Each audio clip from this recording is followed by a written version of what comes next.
I don't know, today it's cloudy, it's rainy over here. I feel like a more chill voice might be in order. Maybe today we'll have a more relaxed time. And we're gonna be doing Retopology, so sort of goes with the what's the word? Sort of goes with the line of work that we're gonna be doing. Yeah, let's go for some radio voice today. I'm just kidding. I don't think I could hold that voice for a long time. I don't know, maybe for a while, but not for long.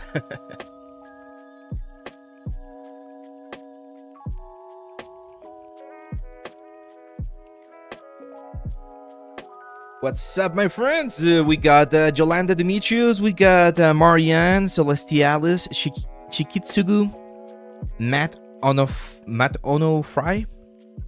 We also got Becca Draw, Lord Tell 'em Solid Mango, Jamie 3D. What's up, guys? I'm considering, should we live stream on the Twitch, on TikTok as well? I think we should. We get some nice questions from there as well. I don't like the TikTok launcher and the TikTok studio. And you remember last week we had this like. Thank you, Lord Tell 'em, for the resub.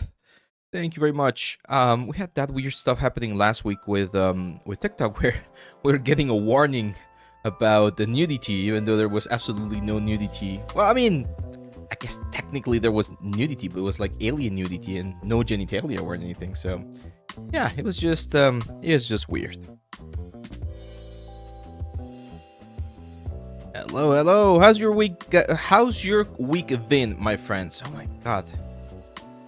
My week has been a little bit weird. My family apparently all got COVID, and I think I caught it as well. It's a different version of COVID. You know how it sort of like evolves. It's not like a super strong one, but I've been feeling like brain fog for a while. Yeah, no, it's just, you know, general tiredness. And that's sort of like brain fog stuff where my brain's not connecting properly. It was a weird week because of that. Let's see. XOX says, "Hey Abe, I'm going over your one course and one episode 38, Seaver's Teeth and Gums. There's a link to download gums, but the link doesn't work anymore. I couldn't find gums anywhere on the market. Do you know where I can get them?" Oh, that's a good question. Yeah, I'll show you in just a second, okay? I'll show you in just a second, because yeah, unfortunately I think the site that was hosting those files is no longer available. But yeah, I'll show you in just a second, okay? Let's see.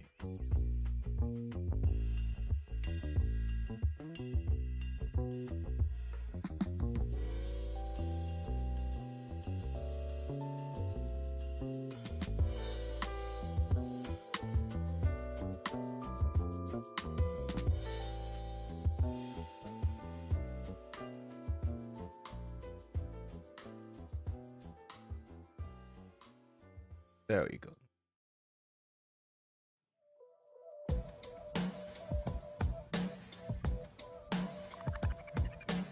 Retopology. Okay. There we go. We now should be live.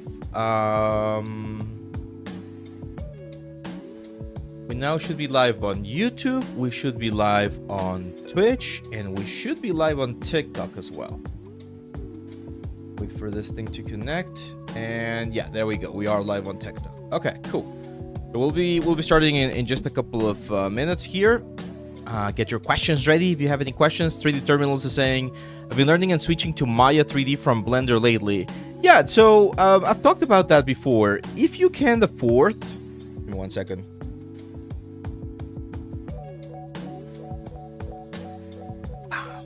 Actually, let's just go full screen already. So there we go.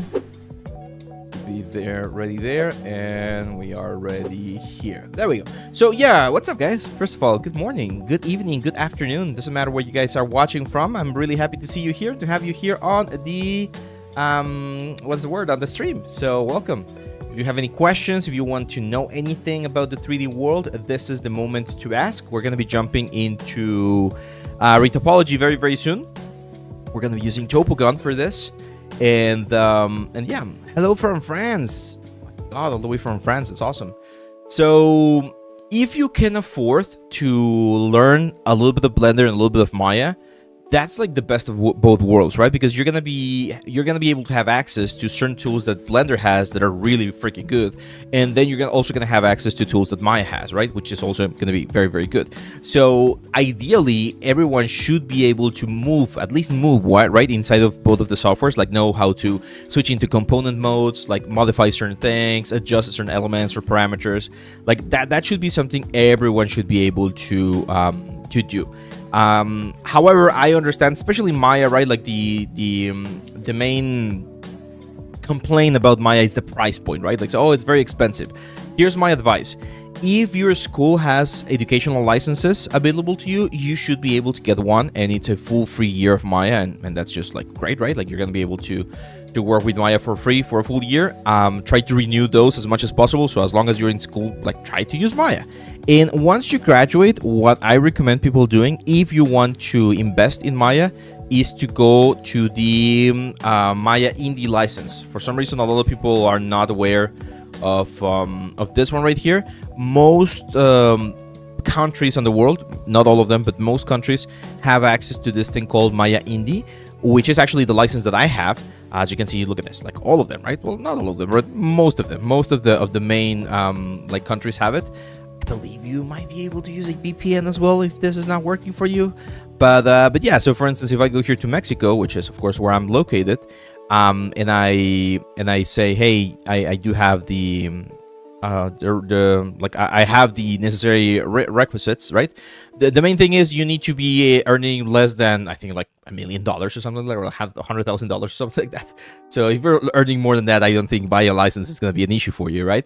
So yeah, for instance, for me, look at this, like 1 year of license, and I actually bought mine like two months ago, I think. It's 4,100 pesos, which is roughly like $230 or $250. So it's fine, right? Like it's $250. Yes, it's a good chunk of money. Like I'm not gonna deny it's a little bit expensive, but for a full year, if you are again like working and you're actually what's the word, like making money out of this, right? Like I can easily, and I've mentioned this before, I can easily sell like a project here in Mexico, like a rendering project where I'm doing like architectural renders or things like that for 6,000 Mexican pesos, 10,000 Mexican pesos. So that just one single project already pays for the license for a full year. So it is quite achievable. I don't know what the price is in other countries. I mean, we can check, I guess. For instance, let's see. Let's go to Asia. Let's try Indonesia. So Indonesia costs let's see here, 245. I'm guessing dollars as well. So again, it's really close, right? Really close to what Mexico is paying. Yeah, 330 in the US. That seems fair, right? I feel like that's a lot fairer than other options. Thomas, what's up, my friend? All good over here. All good. Recovering a little bit from. It seems like we got a little bit of COVID here in my family. Everyone's fine, like nothing major, but you know, just a couple of like low days. I need help. I have to start rigging my character for university, and I have 2 weeks. How do I start? Leah, that's a great question. So I've talked about rigging before. Have I switched on? Let me switch here, mainstream. There you go, so that everyone can see. So there's a couple of options for rigging. Probably the easiest one, in my opinion, is AccuRig. This one is just like a really good option. This is from the guys at Realution, who are the guys that do like a character creator and all that stuff. They got some really cool tools, and AccuRig is my favorite one, to be honest, or one of my favorite ones, because it's free, first of all, and second of all, you can get like a very quick rig to pose the character. If you need to animate the character, you are going to then need to transform the rig that you're given from this software into an actual rig that you can move. You can do that inside of Maya with something like Human IK. And you can do that inside of Blender with something like Rigify, I believe. There's a couple of others. So yeah, it's a really good option. So this one right here. If you want to rig straight into the software, like you don't want to go through AccuRig, what I recommend is Maya. No, what's the name of it? Advanced Skeleton.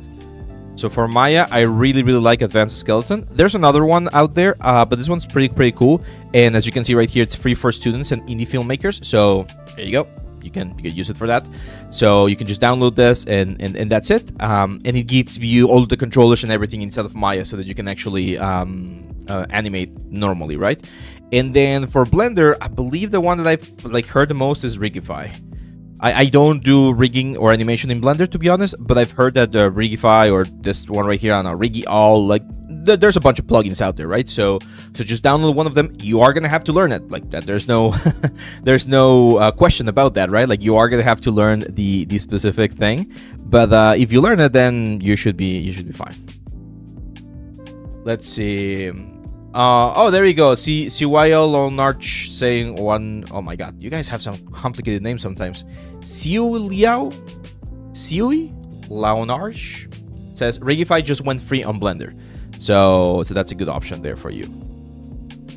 Okay, Gnome for Retopo. There you go.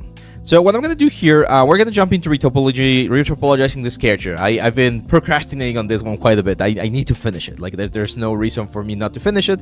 The sculpt is pretty much ready. Yes, there are things that could be polished a little bit more, but since we're going to be doing hand-painted, I want to deal with that in the hand-painting stage. So here, I just want to check that the object or the character is ready for the retopology, meaning that all of the different parts are properly combined. It seems like they are. It seems like I did a good job before before there's like several weeks of pause where I did not do anything with this character. Yeah, so now it's just a matter of jumping into, for instance, into what's the word? Topogon and retopologizing all of these things so that we can start getting all of this detail, right? Like the backs, the shoulder pads, the helmet. We need to create the proper topology, and it's going to be a low poly character, right? So my plan for this one is for him to be like not really low poly, but like low poly enough that it could work inside of, let's say, World of Warcraft, League of Legends, right? Like I'm going for that kind of like really low poly style. Do you have an advanced skeleton course? No, I do not. I do not, because if I wanted to make a course, I would need to get a license, and the license for advanced skeleton is a little bit pricey. I think it's completely worth it, to be honest, but I haven't like taken the plunge to be like, yeah, just it's a little bit expensive just for a single course. So as you can see, there you go. So $750. It's a little bit pricey for a license. I know how to rig traditionally, so I can build my own skeleton. It's definitely a slow process. But if you're just a student or an indie filmmaker, as this thing says right there, you can get this for free. Like, you're not gonna have to pay anything for Maya. So that's it. But if I wanted to make a course and I'm gonna be making money off that course, I would need to pay for this license. So I have not done that yet, and therefore I have not created that course yet. Rigging is the most annoying and satisfying part of the animation. Yeah, I agree.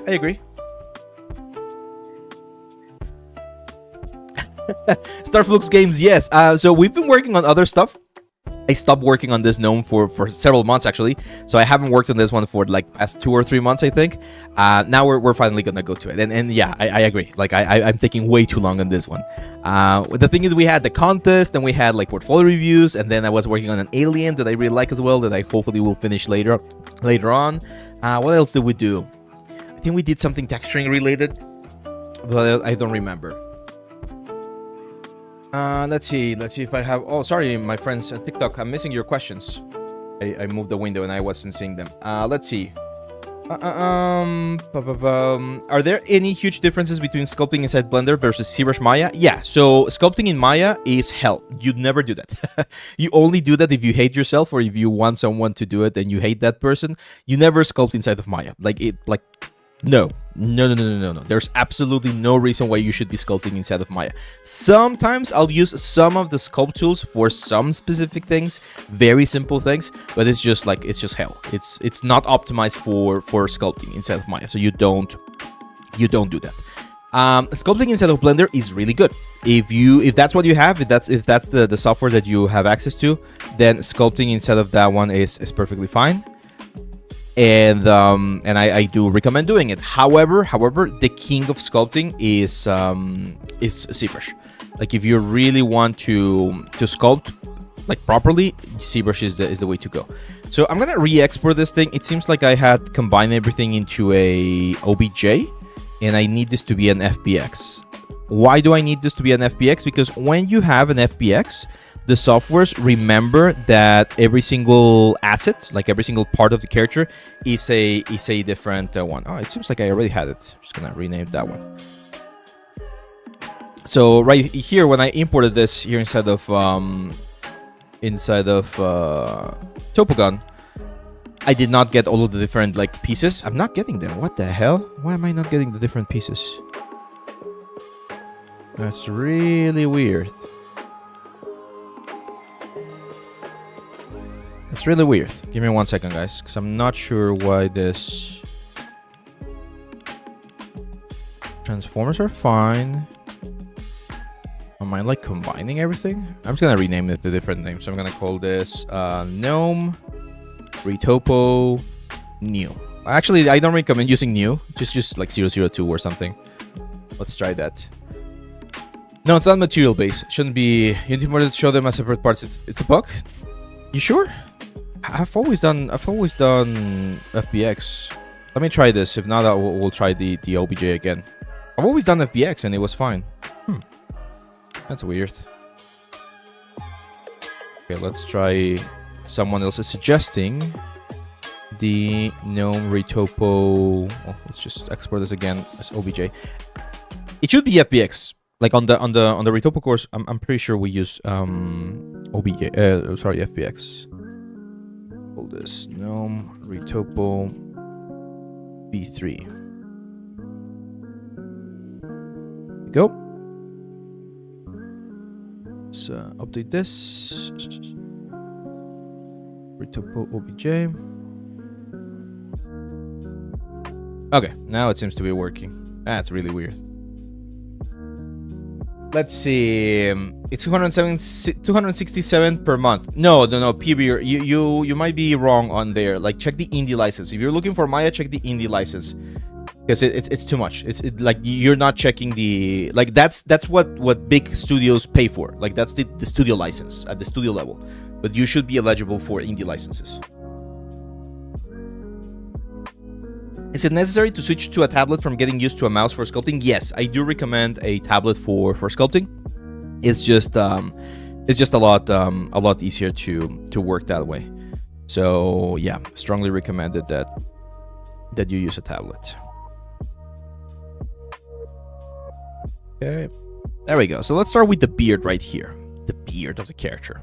And it's very simple. I mean, the beard is nothing too complicated. I always start on the right side of the element, and when I'm dealing with this kind of like circular elements, one thing that we can use is we can actually use the loop function. But before I use the loop function, I do want to create just a basic grid-like structure here to know how many sides I'm like probably gonna need for this, and then I'll use the tube function. So if I do this right there, as you can see, I'm gonna have 1, 2, 3, 4, 5, 6, 7 faces. So that means it's going to be 14 faces across, right? So this is a very cool tool that we have here inside of Topogon. It's called the Tubes tool. So I'm going to set this to 14. What I'm going to do is I'm going to draw a line right there, and then I'm going to draw another line, and another line, and another line, and then I just right-click, and boom. We get all of the connections that I need right there. Okay, so that's super handy, right? I don't have to draw every single individual like square, because I'm just gonna like populate the whole thing. As we get closer to the bottom section, I actually don't need as many points, so I'm gonna be doing some changes right there. I actually don't like working again with symmetry or with both sides at the same time, so I tend to just delete one half and focus on this one. So at this point right here, we don't need this many points, so I'm gonna start simplifying, right? So instead of having seven divisions right here, I'm gonna start going with a smaller division. This is where you might ask your animator is like, hey, how much are we gonna actually be moving this beard, right? Because if this beard is gonna be moving a lot and he's gonna be controlling it, right, and twisting it around and doing like crazy stuff, then yeah, having a couple more divisions might be helpful. But in this particular case, I don't think we need it. What we do want usually is to have the vertices and the points be as horizontal as possible. This is for bending purposes, right? So we will have a little bit of bend on this beard, and if we have like a slanted surface, that can be a little bit problematic when rigging it. So when seen from the side view, you usually want, again, points to be like really close like this. Now here, another thing that I'm noticing is that this this area right here is becoming a little bit too long, right? Like the points are way too long, and I want to have a little bit more of a uniform distribution. And this is again why I really love Topogon. Topogon dynamically changes how things adapt. So if I start adding a new like a line right here, a new edge, as you can see, quads and triangles are being drawn again to accommodate for this new situation. So really cool, really cool. We can always use like smooth, for instance, here to relax some of these points a little bit more. That's gonna give me a way better distribution of the topology. Okay. Let's see. P-Bear says, "Oh my God, yes, you're right. Indie license is 344 per year. I never found this option." Yeah. And that's I don't know. Like that's just a mistake by Autodesk. Like not like pushing for the indie license enough. Oleg says, "Hey Ave, you've talked about Substance, Toolback, 3D Code. What are your thoughts on Mari? It's apparently a BFX extension software, but they have yeah. So I really like Mari. I have not used it in like 10 years. I believe last time I used Mari was in 2016 when I was still at school, because back then Substance and some of these other softwares were not as advanced, right? So Mari was like the go-to software. It was back then. It was a layer system, so you bake things into the element, and I like the workflow. Actually, I have one like on my portfolio. Some of the older like ones, like this one right here. This is one of my demo reel pieces. My God, 11 years ago. This was done with Mari, and as you can see, like I don't have any closer renders right now, but as you can see, the detail is pretty good, right? Like I was able to achieve like some good results even back then. Again, this is 11 years ago. This one right here was done with Mari as well, like all of the texturing for the element. And one of the big advantages of Mari, even this one right here was done with Mari. So one of the big advantages of Mari is the fact that it can handle really big like UDIM situations, right? Like you can have 100 UDIMs, 100 like 2K UDIMs or 4K UDIMs, and it's gonna work perfectly fine. So that's the big advantage. Because I don't do a lot of that, I don't use it as much, but it's a really good tool. I think we're gonna talk about it a little bit more. I will see if I can get a license for it so that I can show you some of the stuff. Again, I haven't used it in 10 years, so I need to get up to date with like the new tools. I believe they're now working similar to what I showed yesterday on the short with 3D Code.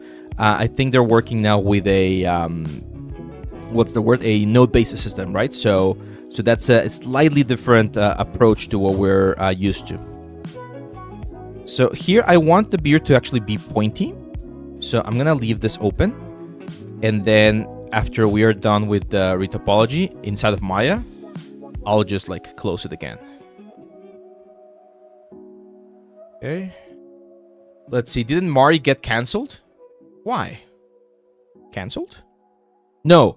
The one that got canceled or it's no longer being updated is Modo. Modo was the modeling software that the Foundry had. It was a good software as well for modeling stuff. Like I knew a lot of people who would do like really interesting hard surface things with it, but that was Modo. So Modo is now, I believe, discontinued. 3D Code or Substance for texturing? It depends. I like both. For hand painted, so for instance, for this character that I'm doing right now, I'm definitely going to be using 3D Code. And yesterday I showed you guys, you might not be aware, but there is a new release of 3D Code. So 3D Code 2026 just released, and they have a bunch of really interesting things. You might want to take a look at them because it's introducing a bunch of like really interesting tools. It's changing the what's the word, like the interface to work with GPU so that it's a lot faster. And the most important one, or well, not the most important one, one of the biggest ones that they're adding now is, let me see if I can click on this, features. So they're adding a new GPU texturing like a process. Where is it? So now instead of texturing with layers, they're using nodes. They're making it node based. Check my short. I did a short yesterday. It should be on all platforms. And they are offering a, if you guys are interested, they're offering a discount right now. So if you want to get either, where is it? Store. If you want to get like the permanent license, there you go. It's discounted for the next 12 days. Even if you just get like 3D code textura, like if you don't want to like model or sculpt or anything and you just want to do like the texturing side of things, you can get 3D code textura, which is what I originally got when I was learning like hand painted. And look at that, like 119 euros is like really cheap for all of the features that you have. So really cool. It's one, like you pay for it once, you get updates for a full year, and then if you want, you can keep paying a little fee there to keep getting the new updates. If not, you're left with whatever the last version was, and it's yours forever. So that's one. It's one of the softwares that's still doing like lifetime like licenses. So because of that, they also get an extra point in my book. Let's see. What the hell am I making? So this is a gnome. You can see it right here. It's this character right here, and we're going through the retopology stage right now. So I'm preparing the polygons so that we can bake all of the information down and have the topology ready for this character. So this is a fun one. This part right here, it's a fun little guy right here. This little like a point. So I want this point to be like this. And here's where topology actually matters, right? Because we need to figure out a way to connect this guy right here to the topology that we already have in such a way that it does not break or does not disrupt our flow as much, because that's going to be that could be problematic for rigging. So this is, my friends, where you guys need to use triangles. Please, let's stop the triangle hate. A lot of you were taught that triangles are bad. Triangles are not bad, but we need to be smart about where we use them. So for instance, here, in order to connect this area right here, having a triangle is perfectly fine. It's not going to hurt anyone. It's going to be perfectly fine. It's going to be flowing in the direction and that we need, and that's it. So for instance, here, probably going to have another triangle right around here. And again, that triangle, perfectly fine. It's not going to hurt anyone. It's not going to affect my topology. And it's going to allow me to capture the silhouette of the element so that when we do the bakes work perfectly fine. Okay? So look at that. We have triangle there, triangle there, triangle there, triangle there. We have multiple triangles. Is it possible to solve all of these triangles and not have them, right? Like have only squares? And the answer is yes. There's always an option to do that. Like it's always sort of like possible to do it. But the answer should, or the question should be is, or the question we should be asking ourselves is, do we need to? Do we need to what's the word? Do we need to really spend the time and the resources to capture that silhouette? Like, is it really that important? And most of the times, I'm going to tell you, the answer is no. It's not really that important. So having a couple of triangles every now and then is perfectly fine. Here, I'm turning off turning on the head so that I can actually see the, what's the word? So that I can actually see where the beard is going to stop. And I'm just going to push this in a little bit more, because we don't need to retopologize things that we don't see, right? So all of these polygons, as long as they're just inside the head, then we're going to be fine. Isn't that problematic because this is a part that's supposed to deform? No, it's not problematic. And I will show you. I will rig this beard really quickly so that you can see how when this thing bends, it's not going to be a problem, okay? You do need to know what parts are going to be a problem. And on those areas, you definitely try to avoid, what's the word? You definitely try to avoid having triangles, but that's not one of them. Like, that's definitely not one of them. So for instance, here, again, I'm just going to add a triangle there because I want to keep a center line going down the middle so that we can easily mirror this later on. That's it. That's more than enough. Like, that's already going like enough inside of the character that we're not going to have an issue there. Triangles aren't bad? No, they're not bad. No, triangles do not mess with the UVs. And I'm going to explain to you guys why that thing has been, why that piece of information has been shared and taught for a long time. Back in the day, I'm talking the early 2000s, right? 2005, like that. Most of the 3D that was being done was subdivision workflows, right? Think about Toy Story, think about Pixar, Disney, all of those like movies. So in that type of workflows, if you're working in something called the subdivision workflow, where you're going to be smoothing the object, right? Where you're going to be using like turbo smooth or whatever. In those cases, yeah, like triangles are not ideal because they're difficult to control, and the result that you get when you smooth something are not as clean. But in games, triangles have been used forever. Like, triangles have been a part of the gaming industry for a long time.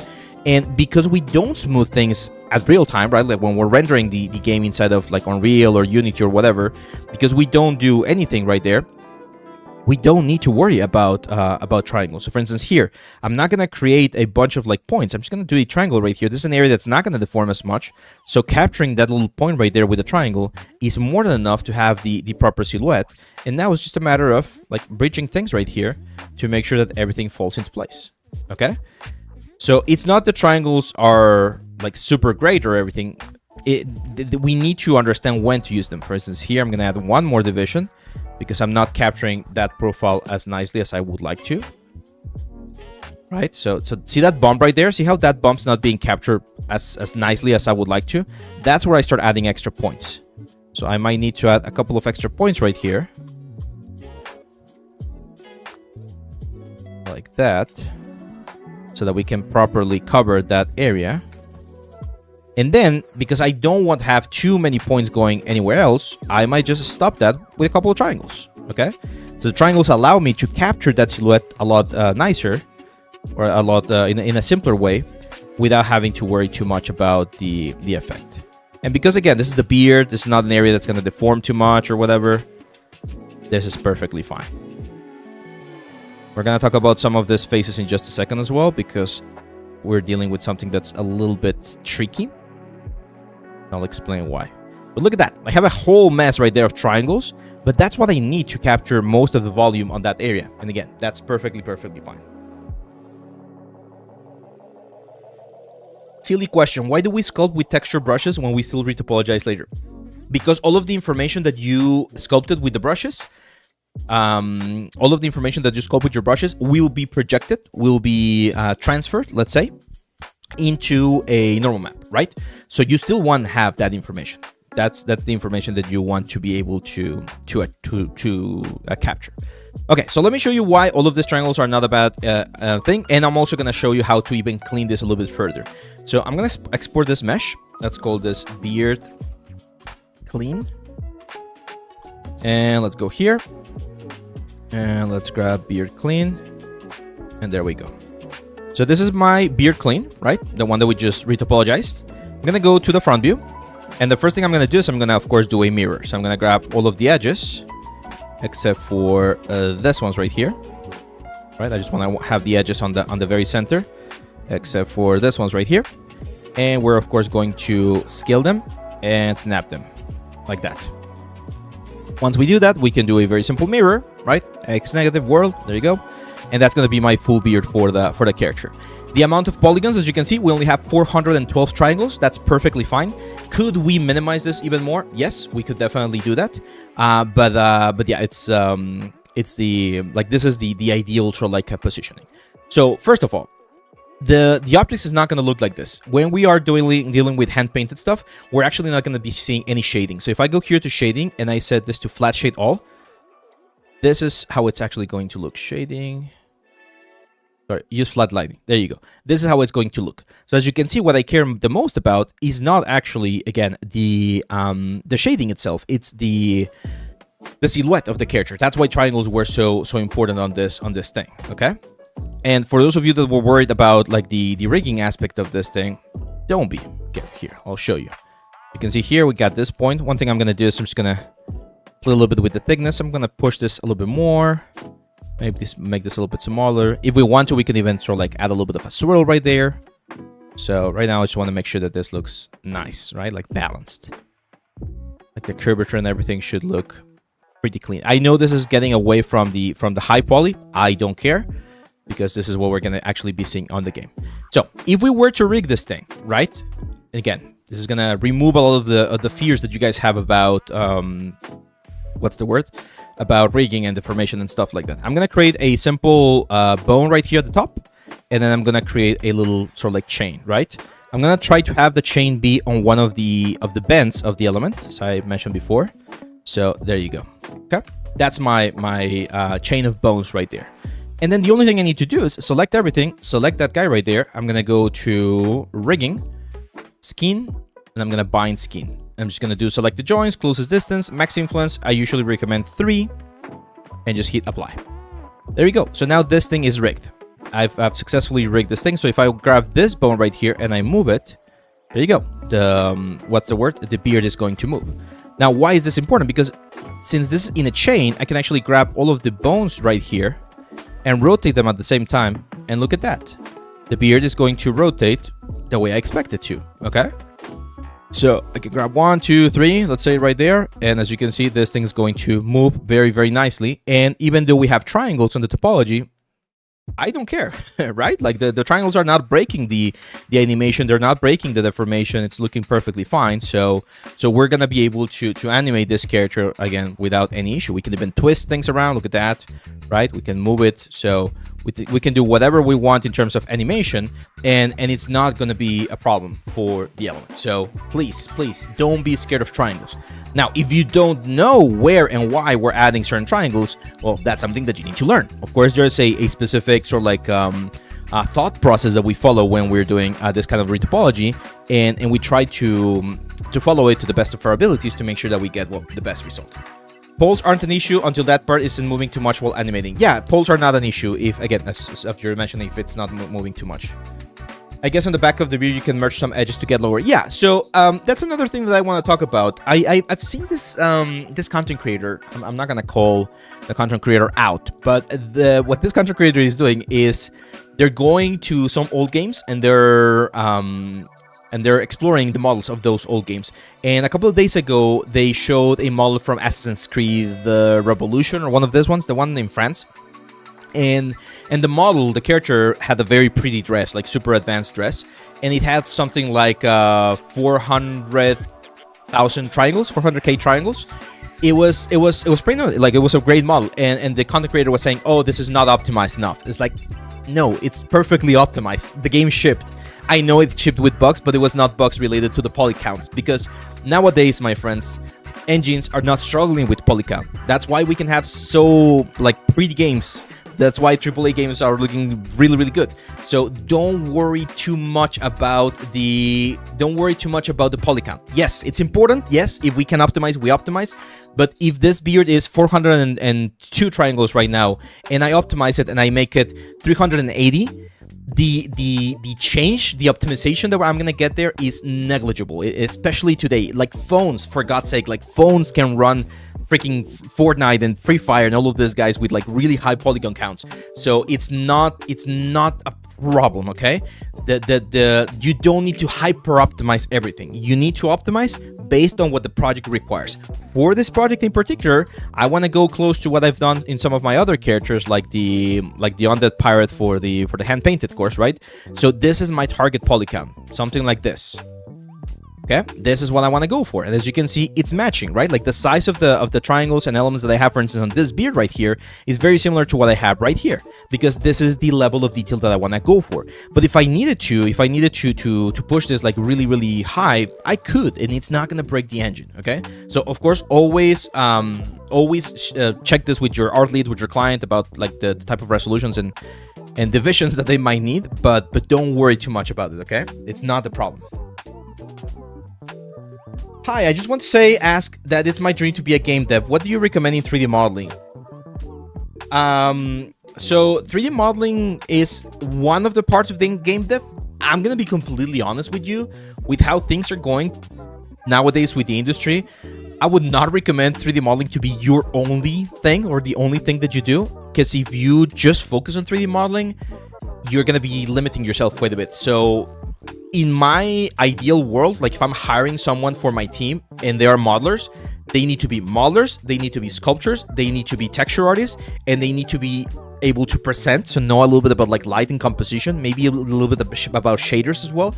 That would be ideal. Like that's where I would stop for that person, because once you jump into rigging and animation and other things, that's a different side of the discipline, right? So if you want to be a character modeler or a prop modeler, you should be able to model, sculpt, render, texture, retopologize, of course, UV, right? So all of that kind of stuff. Yes, of course, hair, solid mango. Yeah. So if you're gonna be a character artist, of course, you need to know how to do hair, and at that point, you're gonna need to know how to do realistic hair, sculpted hair cards, and then you're also gonna need to know how to do cloths, right? Like simulation for cloths. So that's the problem with character artists, by the way. Like a lot of people want to jump into the what's the word? They want to jump into character art.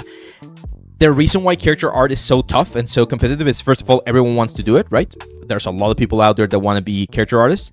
Second of all, the skills that you need for character art are way more not advanced, but it's just more skills and more information that you need to have in order to be a good character artist, right? Anyone can just like grab any 3D package, Blender, Maya, whatever, and they can start learning about modeling, right? Like I can teach you how to model a barrel in the first hour. That's actually what I do when I'm teaching Maya. We model a barrel. That's our first exercise. But modeling a character, you're also going to need gesture. You're also going to need anatomy. You're also going to need proportions. You're also going to need a character personality, being able to match a specific likeness, right? So there's other things involved in character art. Myrmidon VT says, nowadays you can't just be good at one thing. You need to you need to be. And it's funny because when I was a student, again, this was back in 2013, 2016, when I was a student, the general consensus was that it was better for you to be a specialist. And I think it's still a good idea to be a specialist for certain studios, right? So if your goal in life is to be working at a big studio, AAA studio, big budgets and stuff like that, you need to be a specialist. You need to be the best at a very specific thing, right? But if you are going to be working in the more indie scene, if you're going to be freelancing, if the projects are going to be a little bit more budget friendly or whatever, then I do think being a generalist is going to open up more doors for you, because as a generalist, you're going to be able to help on more parts of the pipeline. So it really depends. Minro says, hi, I'm Minro, master student. I'm researching what parts of 3D asset production pipeline could be easier for artists so they can bring their artistic vision better to life and develop tools for it. Do you have any suggestion? You're talking about tech art, I guess. I mean, Retopology is one of them. As you can see right here, Retopology, I love it. I honestly really enjoy Retopology. It's a fun process for me. But I know and I understand why some people might find this particular process a little bit boring. So there are several developers working on Retopology tools to make this a lot easier or a lot faster. This is one of those like pain points of asset creation, like having proper topology. Even AI models are not really solving this as nicely as they should. And I don't think they will be able, because there are very specific things about Retopology that you need to take into account. So that's one of them, I would say. That's something that students or artists would love. Like if I didn't have to worry about topology and I could just jump into texturing, I'll be very happy. Can you tell me what practices I can use to improve my skills, please? Sculpting. Just pick a project, man. I'm a huge believer of project-based learning. It's a specific type of like learning strategies that you can use for yourself. And project-based learning just means, okay, I'm gonna pick a project, and this project I want to use it to learn something. Like, let's say you want to get better at anatomy, right? So if you want to get better at anatomy, you are going to pick a project where you need to sculpt a lot of anatomy. So you'll do a goblin, you'll do an orc, you'll do a barbarian, you'll do like a character that has a lot of like exposed anatomy, so that you can really work on that kind of stuff, right? A very common thing that I see with students when they're trying to learn something, and I'm guilty of this as well when I'm learning certain skills, is we try to pick a project where we try to pick or do something that's very ambitious, very, very complicated, or very tricky. Don't do that. Pick something simple first. Like if you are learning, for instance, sculpting, and you're just learning ZBrush, don't try to sculpt a character. It's going to be very difficult. Try to sculpt a skull, right? Try to sculpt the chest only. Try to study sculpting, I don't know, like a weapon or like a trunk, like a tree trunk, right? So that way you learn the sculpting tools first, and once you feel comfortable with the sculpting tools, now you can challenge yourself with something that's a little bit more ambitious. That's I think one of the best ways to approach anything like art related. Start with something simple and then move to something a little bit more advanced. With the beard retopologizing, would you need to close the gap at the top of the beard? No, you don't need to, because it's never gonna be seen. So since we're not gonna see the inside of the beard, like he's not gonna take the beard out or anything, I don't need to add any extra polygons right there, unless the pipeline requires it. There might be certain pipelines or certain projects where they're like, no, we need everything to be watertight. Well, there you go. What's the threshold to be considered a 3D generalist? That's a good question. I would say being able to show that you know the basics of several parts of the pipeline, right? So for instance, if you tell me, hey Abe, can you rig and animate this character like an idle pose or even like a walk cycle? I can, because I've studied that. So that gives me the, let's say, permission to call myself a 3D generalist, right?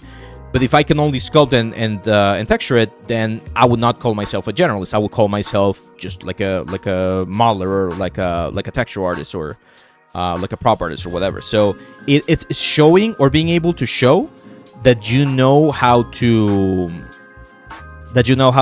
do more parts of the pipeline. For instance, one part of the pipeline that I don't know about, it's BFX. Like I don't know anything about BFX. I know the basic jargon, right? Like the basic names for some stuff. But if you tell me, hey, make a fireball, I don't even know where to start. So that's not an area that I would be looking at job in, right? Right now. Who knows? In the future, maybe I'll learn it and it's going to be a different situation. But yeah. Say, what your approach is if you make a chain for a body, like around the waist, will you bake it in? It depends. If it changes the silhouette, I will model it. I will just keep the links separate, because it's going to give you a better result, right? It's going to look nicer. It's going to have a more interesting silhouette. But if it's something that's really close to the body, I'll just bake it. I have a character like that. I'll show you in just a second. Here. So, for instance, on this character right here, she's got a bunch of ropes and a bunch of props and everything, and they're not baked, right? So every single rope, every single thing right there, it's not baked, but it's very optimized. So I made this with just like 4 sites, and that allowed me to keep the polygon really, really low. So the full polygon for this character and the little like minion right there, it's 17,000 triangles. So that's really, really good for this type of like result. But most of these things are not baked in. But the bandages are, right? So the bandages, everything's painted. So if you take a look at the topology of the arm, it's just a cylinder. And you get the idea of where the textures are based on the paint itself. Have an older piece, really old, this one right here. So this was a tricky one because they wanted everything to be really, really optimized. The idea was for this character to be in a game similar to like Age of Empires, where you had like a bunch of them at the same time. So a lot of the stuff on this character, for instance, the rope here on the body, that's baked in. If you take a look at the topology, you're gonna see that the skirt is literally just a plane, right? I did capture the silhouette of the rope a little bit, but it's not like on the previous one that I show you. On this one, we did bake everything and projected things. And on this one, we even mirrored the UVs, so that's why you're gonna see like the same textures on one side and the other, because the UVs were mirrored. This was very, very heavily optimized. Starflux Game says, haven't had a look yet, although have you got a course based on UVs? My friend. No, my friend. I don't have a course based on UVs. I have something better. I have a free workshop for you. So if you want to improve in UVs, I made this for you guys. This is one of the gifts that we have here on the channel, other than all of the hundreds of videos. So if you want to improve your UV stuff, you can check the UV mapping workshop. It's on our site, ableal3d.com. I'm actually going to link it on all chats so you guys can check it. So it's that one right there, that one right there. And TikTok, can I add a chat? I think I can do it. There you go. Can I? Oh, I can't. Oh my god. Sorry, TikTok. I cannot link the thing for whatever reason. So, leal3d.com, and then on the courses, this is the UV mapping workshop. And with this one, we go like all of the models are included, and I explain the ideas behind how to UV map different elements. So this was really, really good. I think you guys are gonna enjoy it. Meshi AI is goated. No, man. Sorry, Sandy. No, Meshi AI is not goated. Not only is it stealing from every single artist that you can think of, the topology is not even that good. The things that they produce is not as useful. You need to do a lot of cleanup. It's not good. It's very expensive as well. The amount of tokens that you're going to be spending to get something that you could model by yourself, if you know how to model, is just not ideal. Sculpted a gargoyle because Neothov did 3 hours. The average interaction. Did you see the Eternal Sword to kill the final demon? Yeah, you mean this? You gotta understand, man. I've been doing this for like we just had our 3-year anniversary the other day. If you ask about something 3D related, I probably have done a video about it. That's actually been one of the issues that we've had lately. It's like, what the hell do we talk about now? We've covered pretty much everything. Oh, Speedcar. Yeah. Speedcar, he's really good. And that's the one thing that you guys don't understand. Like, you guys are living in a day and age where there's so much information out there. Like there's a bunch of creators like us that like to share this kind of stuff. when I was a student, the only way to learn was through a teacher, like going to school and reading the documentation. Like I got really good at reading the documentation for softwares and just like exploring what the tools were doing, trial and error, and figuring things out by myself. You don't have to do that now, which is both good and bad because you don't learn how to troubleshoot, and that's another very important skill everyone should have.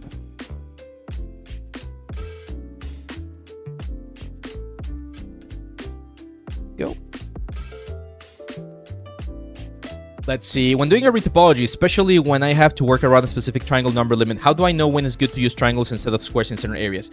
So my rule of thumb is if it's an area that's not going to deform and you can simplify topology by using triangles, like for instance here, right? Like I know this character is not going to be opening and closing the nostrils, right?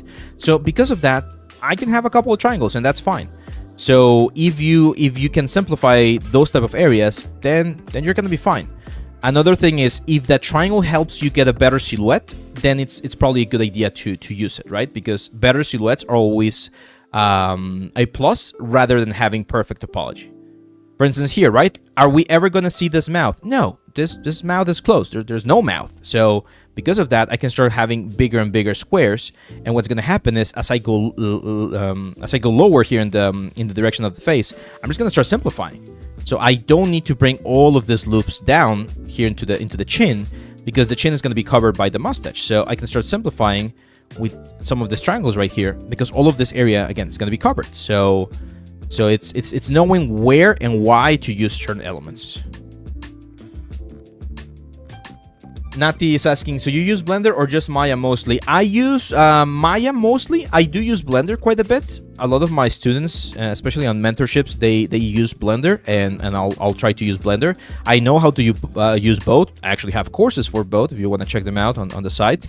But I'm a Maya user. I've been using Maya since 2011, right? So I've been using this for a long, long time, and I feel more comfortable with some of the tools inside of Maya. But as I've mentioned before, it's not the tool, it's how you use it. Both of them are perfectly fine. There you go. See that? So super optimized down here because we're never, ever, ever going to see this lower section. The beard, we can turn it off. The beard is going to be covering all of that area. And then the mustache is also going to be covering. Where's the mustache? Here. Look at that, right? So the mustache is going to be covering all that stuff. So we don't even need to worry about it. I have a very famous quote that I teach my students. If you don't see it, you don't model it, okay? If it's not going to be on the shot, don't worry about it. We tend to be a little bit too perfectionist with that, so there's no need. I will model the neck just for rigging purposes. It makes the rigging process a lot easier if we have at least a little bit of a neck. And I do believe that we do see a little bit of the neck. Yeah, so we do see like the back of the head. As you can see, a little bit of the neck right there. So so I'm gonna try to capture a little bit of that information here. Do you consider doing like a 3D talk and bring maybe YouTubers that mesh for texture? What do you mean? We've had a couple of interviews on the channel. We did one earlier this year about VFX with Ethan. He's currently working at 2XKO with Riot, and he was sharing some of the insights about that process. He actually showed me how to do a VFX instead of Unreal, which was very cool. But yeah, we'll probably have more guests in the channel. I normally avoid having triangles on Retopo because I still gonna use a multi-rest to do the final sculpting details. So you think is that necessary? So Amit, I think you're what's the word? I think you are confusing this. No, not confusing the steps. I think you're using a different workflow. So when I'm building something, because I'm then going to use multi-res or I'm going to subdivide it to sculpt, that to me is not necessarily my final retopo. So there's actually, that's a great question.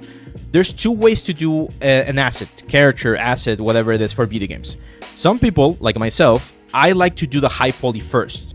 And I like to use Dynotopo or Dynamesh or whatever it is to get the best possible result. And I don't care about topology when I'm doing it. I'm going to use the most dense, ugly topology that you can think of if necessary, because my goal is just to make the thing look really, really, really cool, right?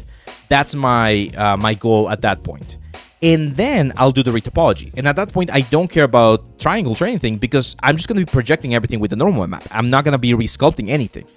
If you want to do the other process, which is what you're mentioning, where you start with a very clean base mesh, right? Like you start with a very clean, what's the word, low poly, so that you can then subdivide it and sculpt, and then reproject the elements. That's also valid. I find it to be a little bit slower nowadays. That's how I learned to do it, again, like 15 years ago. But the schools of thought, like the way the industry is moving, because everyone wants results very, very fast, they're focusing a little bit more on the other one that I'm mentioning right now, on making sure that your stuff is very, very good on the high poly as quick as possible, and then we figure out ways to retopologize. Because there might be certain things like here, actually, I'm gonna show it to you guys. You guys are going to, some of you guys are gonna be like, what the hell is this, Ave? Why are you showing us this? This looks horrible. But it's actually like perfectly fine. Here.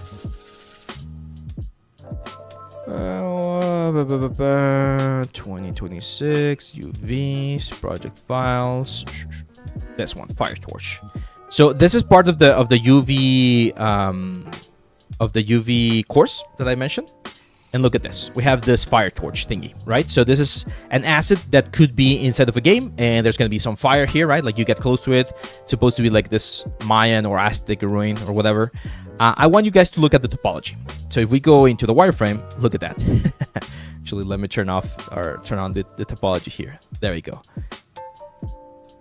You might not like it, but this is perfect topology. I don't care what you guys say. This is the kind of topology that for this type of asset works perfectly fine. Why? A bunch of reasons. First of all, this thing is not going to deform. It's a static mesh. It's going to be like just standing there on the environment. By having this triangulated mesh right here, I'm able to capture more of the details. Therefore, the bakes are going to be way, way cleaner, and the silhouette is going to look very, very nice. No, this is not for VR. It could be for VR. Like VR can easily handle something like this. But as I mentioned, first of all, the topology is going to capture the silhouette perfectly fine. Second of all, this allows me to use LODs later on. So for those of you that don't know what LODs are, it's a way to minimize the triangle. So instead of Unreal, there are ways to make sure that this thing like gets more performant by baking or having different levels of details depending on how close or how far you are to it. Actually, it uses a screen-based LODs nowadays. And it's just a very easy way to do it.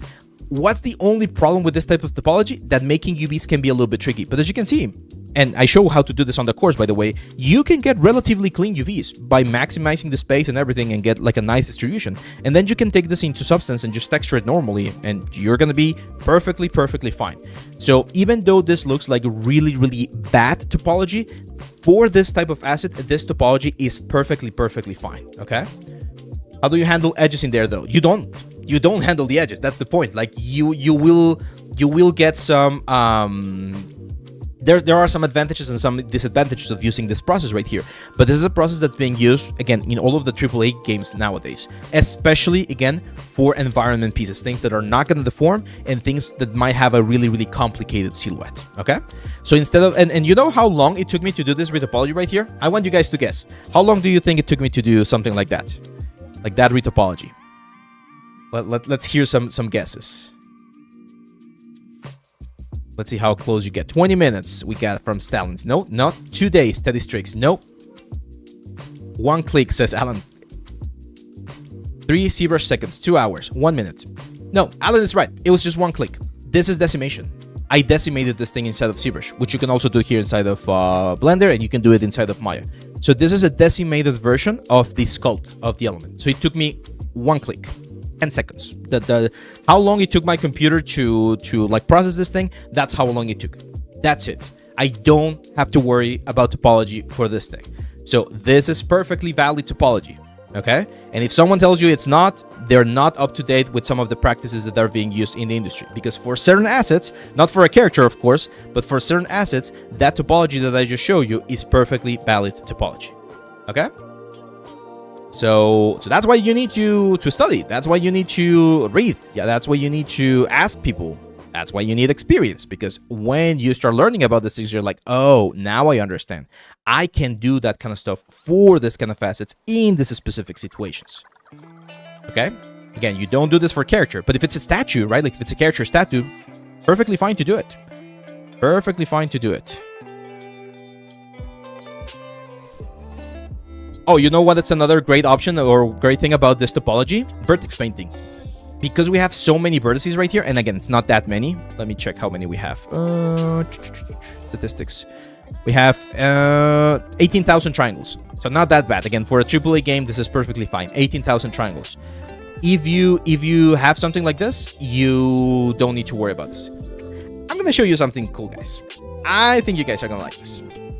I know we're skipping, we're not working on the gnome right now, but I think you guys are gonna like it because I know some of you might be like, oh, but my teacher, they told me that specific topology, that's not the way it should be working. I know you were taught that, and that's fine.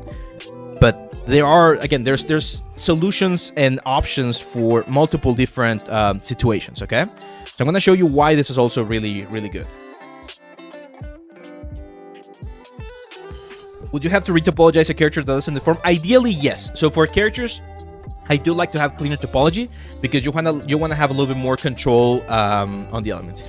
Doing anything to not work on the gnome. I know, man. But I think I've shown this trick before. It's not a trick. It's just a tool inside of Unreal. But a lot of people don't know about this. So let me show it to you guys. So let me show it to you guys. Fire torch. There we go. So, of course, we could use nanite, right? Everyone knows about nanite nowadays. Hopefully, you guys know what nanite is. But I don't want to use nanite right now. I just want to show you another thing that we can do. So, this is our fire torch right here, okay? If we go to wireframe, you're going to see all of the wireframe that we currently have with the element. But here's the fun thing. If we go to the asset right here, Unreal has an LOD tool. Again, LODs are something that we can do with elements. If you remember, like the old GTA games, right? When you were driving and getting closer to the city, the buildings would start popping up, and the closer you got, the more detailed the object would have, right? Like more cuts and more bevels and things like that. That's LOD, right? You remove polygons that you don't need until you get close to it, right there. Okay. So if I go here to the object manager of inside of Unreal, we actually have LOD options right here. So right now we only have LOD 0. There's no LODs. So no matter if I'm really, really far away or if I'm really, really, really close, I always have the exact same amount of triangles. So right now, as you can see, if I take a look at what we get right here, we have nanite triangles, 18,000. And if I go really, really far, I still have only 18,000. So how does LODs work here inside of Unreal? Very simple. I can go here to number of LODs, and I'm going to change this to, let's say, 5, okay? And I'm going to say apply changes. When I do that, Unreal is going to automatically generate LODs for this object. And now I'm going to be able to switch between these LODs. Right now, I'm using LOD auto. And I want you to look at the amount of triangles. I know some of you can't see it on TikTok, but right now I am at 18,000 triangles because this is really close to the screen. If I go like here, now I'm at 1,186 triangles. If I go right here, 592. If I go right here, 296. Okay, so the further away I am from the object, the less triangles I see. And now it's not distance based. Now Unreal doesn't do LODs distance based. It uses a screen space. So depending on how big or small the object is on your element, that's how you're gonna know what LOD we're at. But we can actually see the LODs. So this is LOD 0, right? Like the basic shape, the amount of triangles that we have, right? Like exactly as I showed it inside of Blender. If I go to LOD 3, for instance, which is really far away, look at what we have right here. Okay, that's LOD 3. So now we're only at 592 triangles, and the silhouette is pretty much the same. Like, we're not really changing the silhouette. I'm not sure if I can show it right here. Let's go to wireframe. There you go. Oh, wait a second. Am I not seeing the LOD 3? LOD 2, LOD 4. Oh, weird. Why am I not seeing it? Unreal, don't fail me now. I'm trying to do a demo here. It is changing, but I'm not sure why I'm not seeing it here.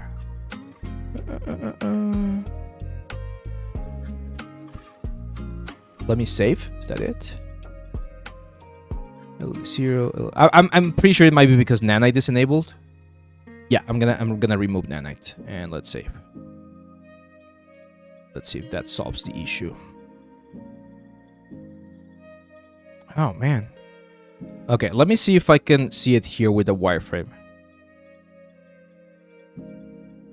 No, it's not showing. That's really weird. Can we see it on the screen though over here? It's gonna be very difficult because this is a screen base, it's supposed to be changing on the screen. I'm not sure why it's not showing here. I'm not sure if it's a bug or something. it should show it though. I mean, I can see it here on the statistics that it is changing the fallback triangles, but I'm not sure why it's not showing here. You have like a copy or something?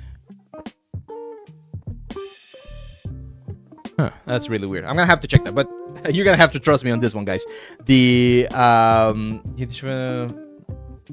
no, I did. Like I did. It changed this right here, and it's not showing me the previous version. Like if we go here to wireframe, for some reason it's still not, like it's not doing the change. But it should be right there. It should be right there. What the hell? I hate TikTok. It's giving me this warning like I'm not actually active. I'm active. But you want me to be again like dancing and stuff? Huh. Just waiting for me to realize. What are you talking about? Look at the chat, Ave. I'm looking at the chat. Where is it? Apply changes. I did apply changes, did I not?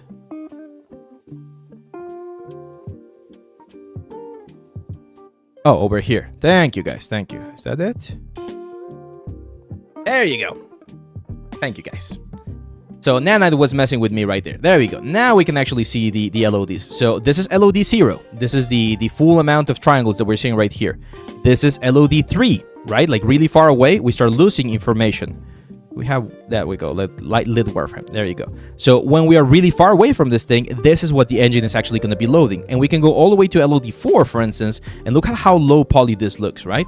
So this is the amazing thing about LODs, the fact that as I get away from the object, they switch, and we get like a lower and lower version of the element based on the screen space of the object. And you don't even need to do the LODs yourself. You let Unreal figure it out by giving it a sort of like dense enough mesh so that it can properly do the whole thing. Okay?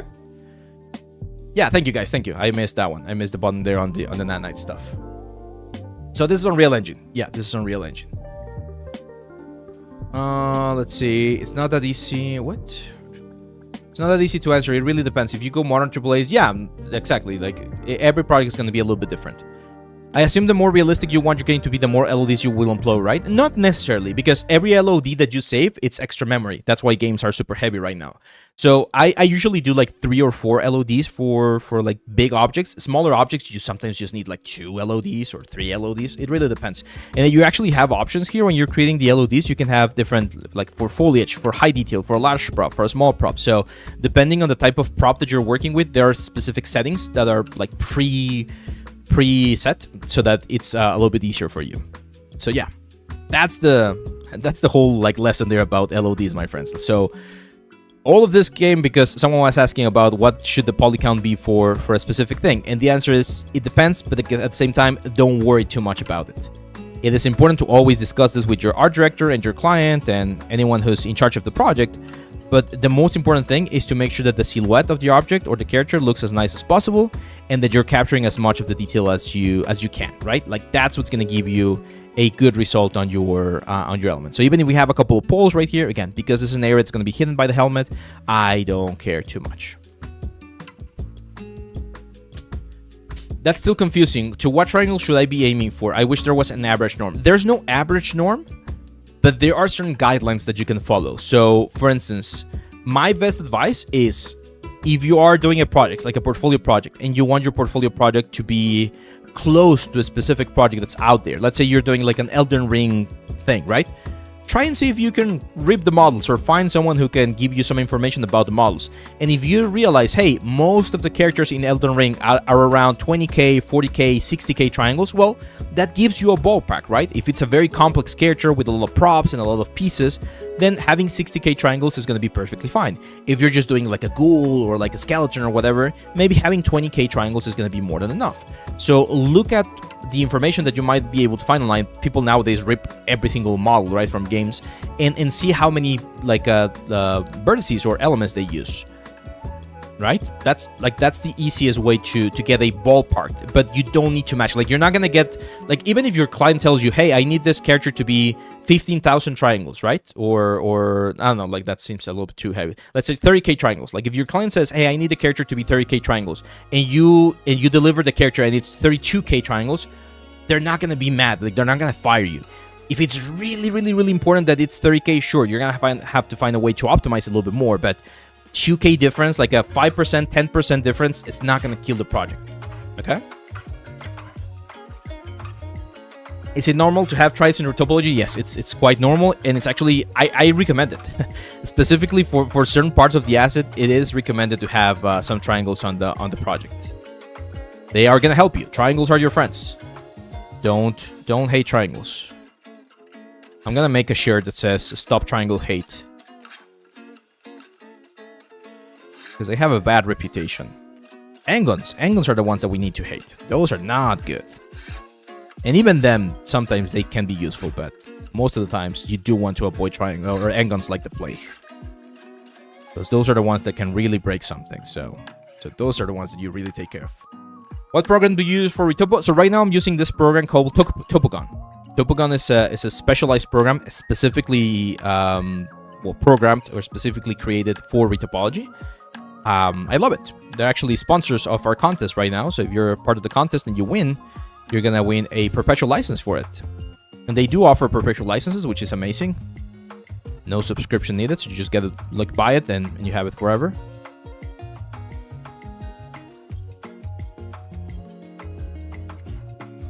This is Topogon. I think it's like 150 USD for the perpetual license. If you're gonna be doing a lot of retopo and cleanup, it's definitely worth it because it's super fast. Like, it's one of the few softwares out there that can actually handle like millions of polygons, similar to ZBrush, when you're doing retopo. Maya tends to lag quite a bit, especially when you're like texturing or retopologizing really complex characters. Same for Blender. So it's really worth it. I like it. I've been using it for like the past 10 years as well. It's so good. And again, you just paid for it once, so really handy. Let's see. I bought the Steam version of Substance to Use. Yeah, that's a good one as well. Especially if you bought the newest one, like 2026, you're gonna get some really good like tools there. 2026 has some really cool things, and I believe you do get updates for a while. So that's quite cool.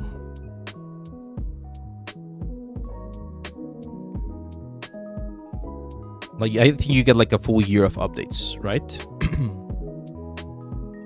150 for any perpetual license sounds good to me. Yeah, I agree. 3D Code also has some really nice retopology tools. We covered those on the hand painted course, and I'm really happy with those two. Like, they're quite nice. Very similar to the ones here inside of Topogon.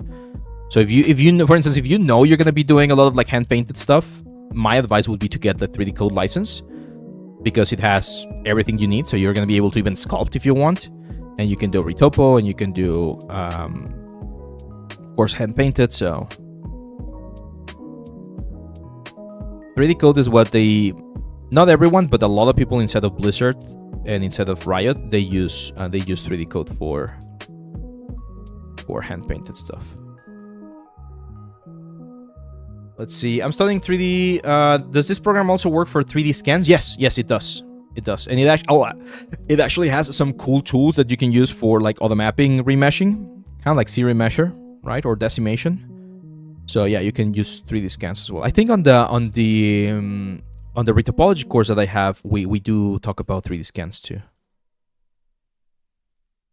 I try to cover, whenever I do a course, I try to cover as much information as possible so that you guys have all of the necessary tools. There you go.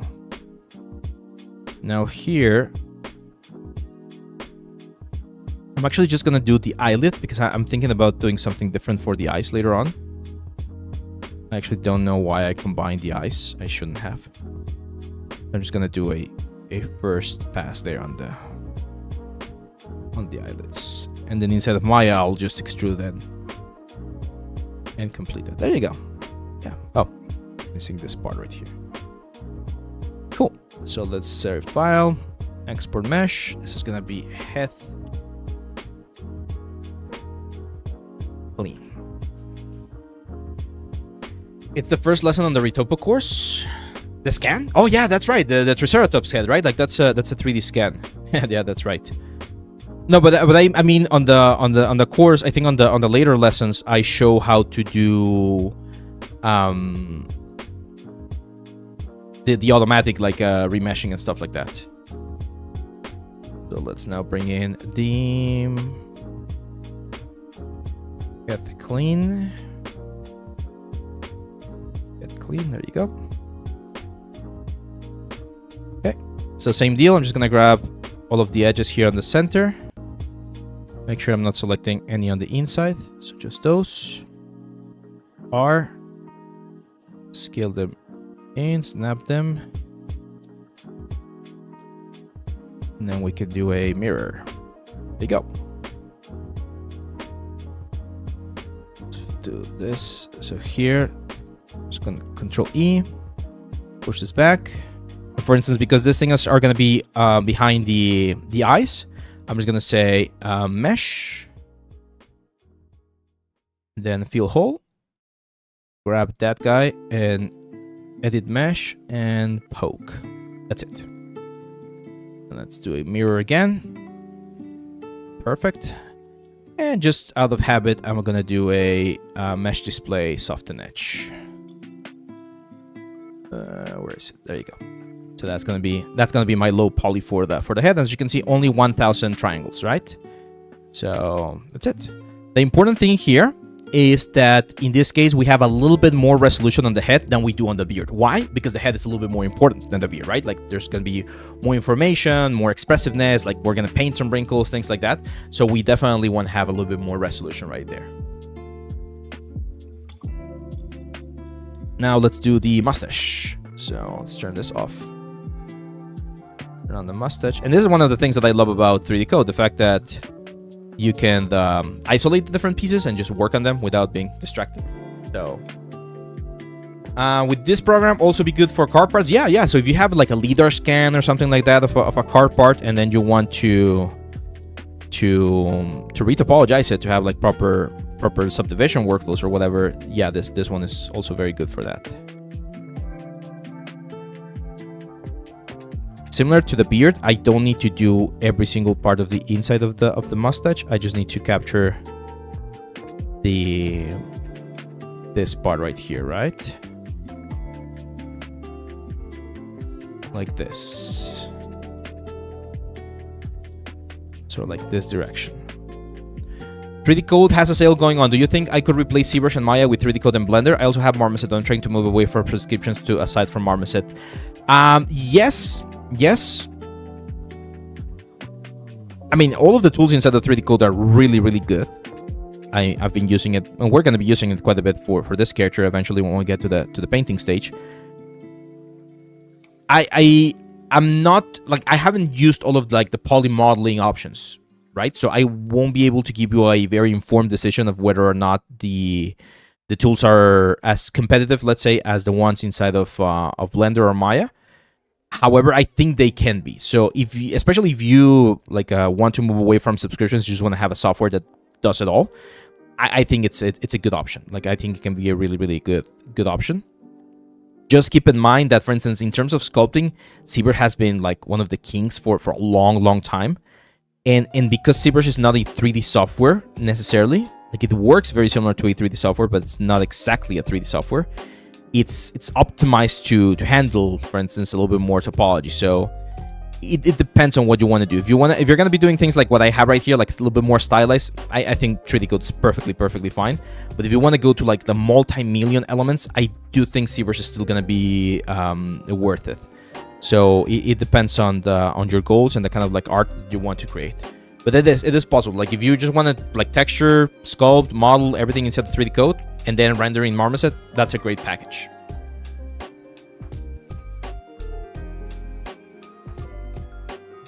Are you going to bake the normals onto the low poly version? Yes, but I'm not going to be using normal map information. I'm going to do traditional hand painted, and with traditional hand painted, you don't use normal map.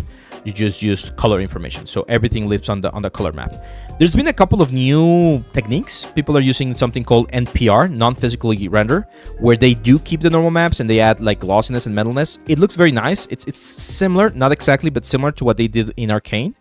Right, so it is hand painted, but they're using other maps to add more information to the elements. I really like how it looks, but for this particular one, I think I'm gonna keep it with like traditional hand painted.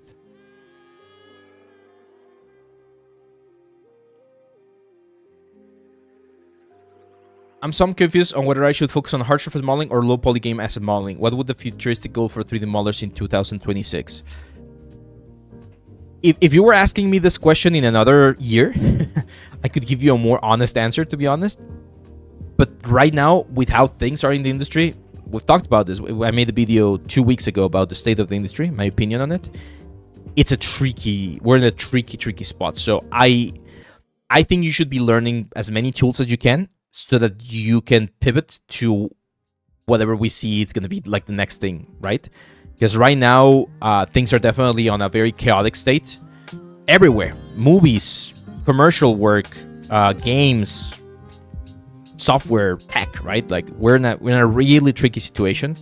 I'm not sure if you guys saw the recent news about like Pixar artists being let go. Like 175 Pixar artists, I think, are going to be let go, even though they just released Toy Story 5 and it was like a really good success. Or I'm not sure if it's like a massive success, but it's appearing to be like a really good success. So because of that, like I don't want to tell you, oh, do hard surface, and then in 2 years there's no hard surface work and you're gonna blame me, right? So do what you enjoy. That's one of the advice that I can give you. Like, do something that you feel or do you resonate with. Do something you're good at or that you have found that you are good at. That's gonna be another like a good piece of advice, I think. And check what the industry is needing. So if you start seeing that there's a lot of need for hard surface things, right? Like if there's a lot of games or productions where doing hard surface stuff, then that might be a good thing to do. If you're seeing that more and more people are doing like low poly optimized things or other types of like productions, then again, you pivot to that.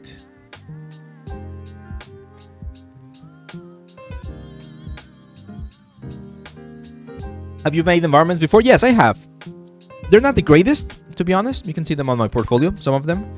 They're not the greatest. So, for instance, I did this one as part of when I was a student.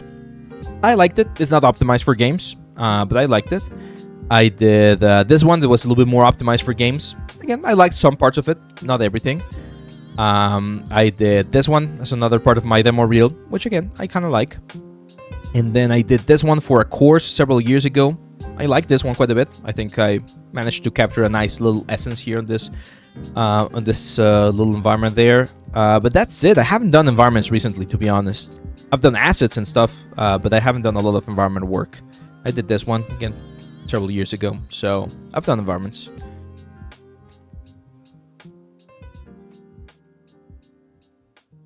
Let's see. I feel like some upcoming environment artists, it's so hard because you have to know all the programs. Yes, you do need to know a lot of programs, but I'm going to tell you something, Marlon. The great thing about, again, the times we live in is that the information available is huge. So even though, yes, you need to learn a lot of softwares, again, the information for them, it's out there. So it's a matter of just spending the time. So it is a lot easier for you guys than it was for me. And that it was for those who came before me, right? Because back in the day, the information was not there. Like back in the day, you needed books, like the ones that I have back here. Like those are ZBrush books that I had to buy and learn from because there were no YouTubers that were doing like a lot of like information.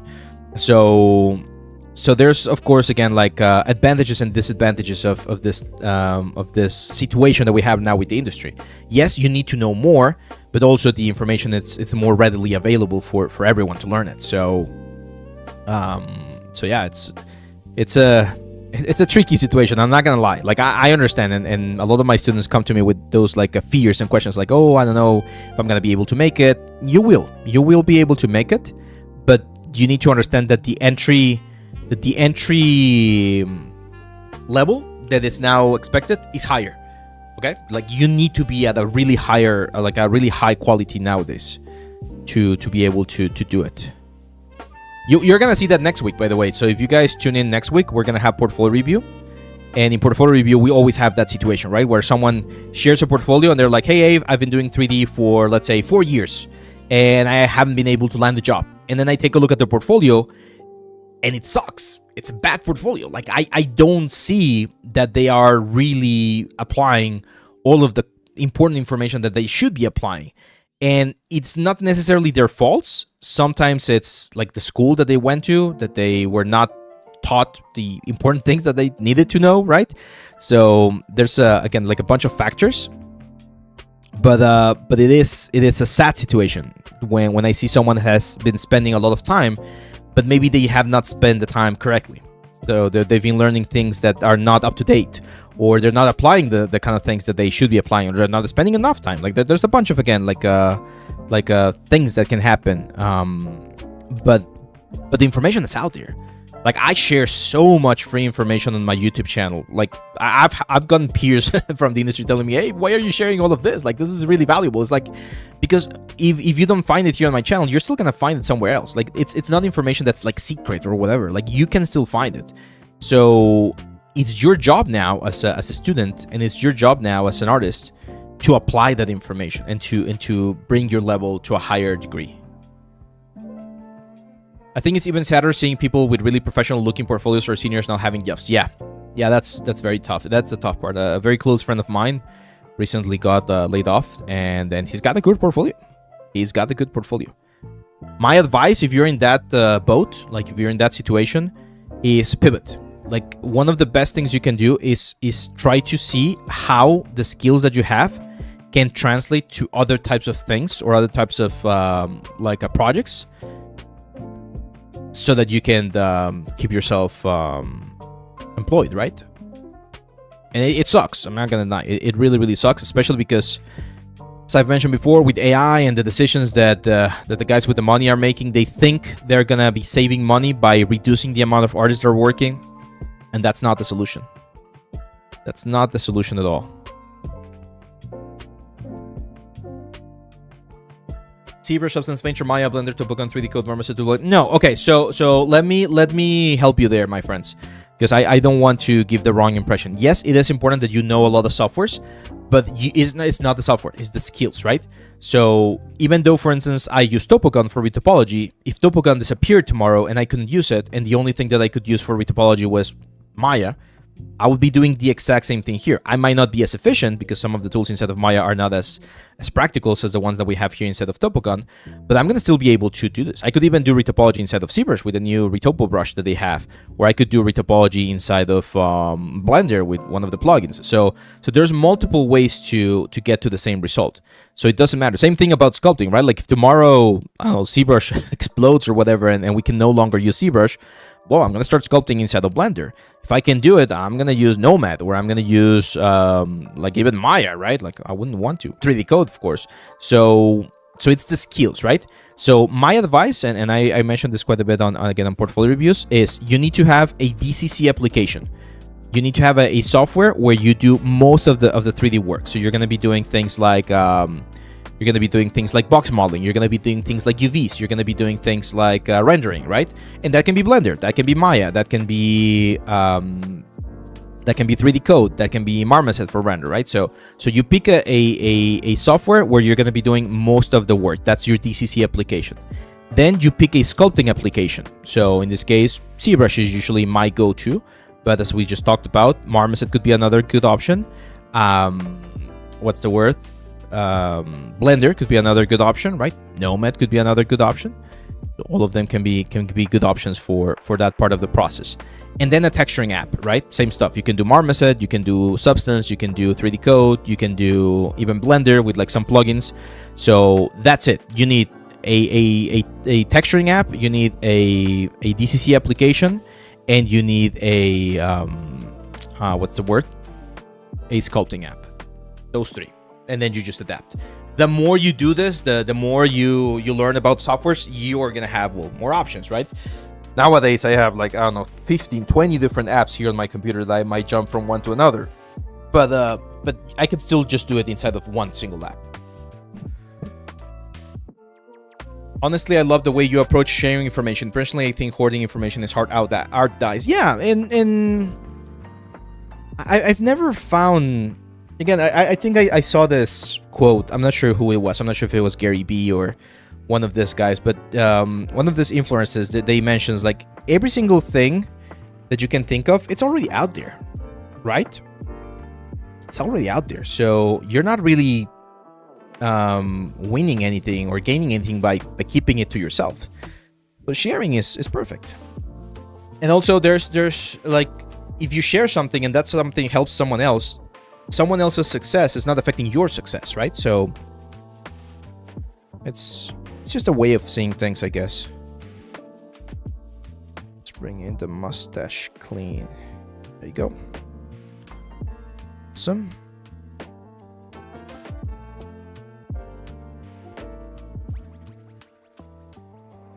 There we go. And we mirror this. I'm a little bit worried about this pole right here. So that's the kind of topology that can be a little bit tricky. Again, it's not the end of the world, but I don't love it. And I feel like we can relatively easily sort of like clean it up. So what I'm going to do here is I'm going to delete all of these edges. And then instead of having that like weird pole right there, I'm going to have a triangle right here. And then I'm just going to go here.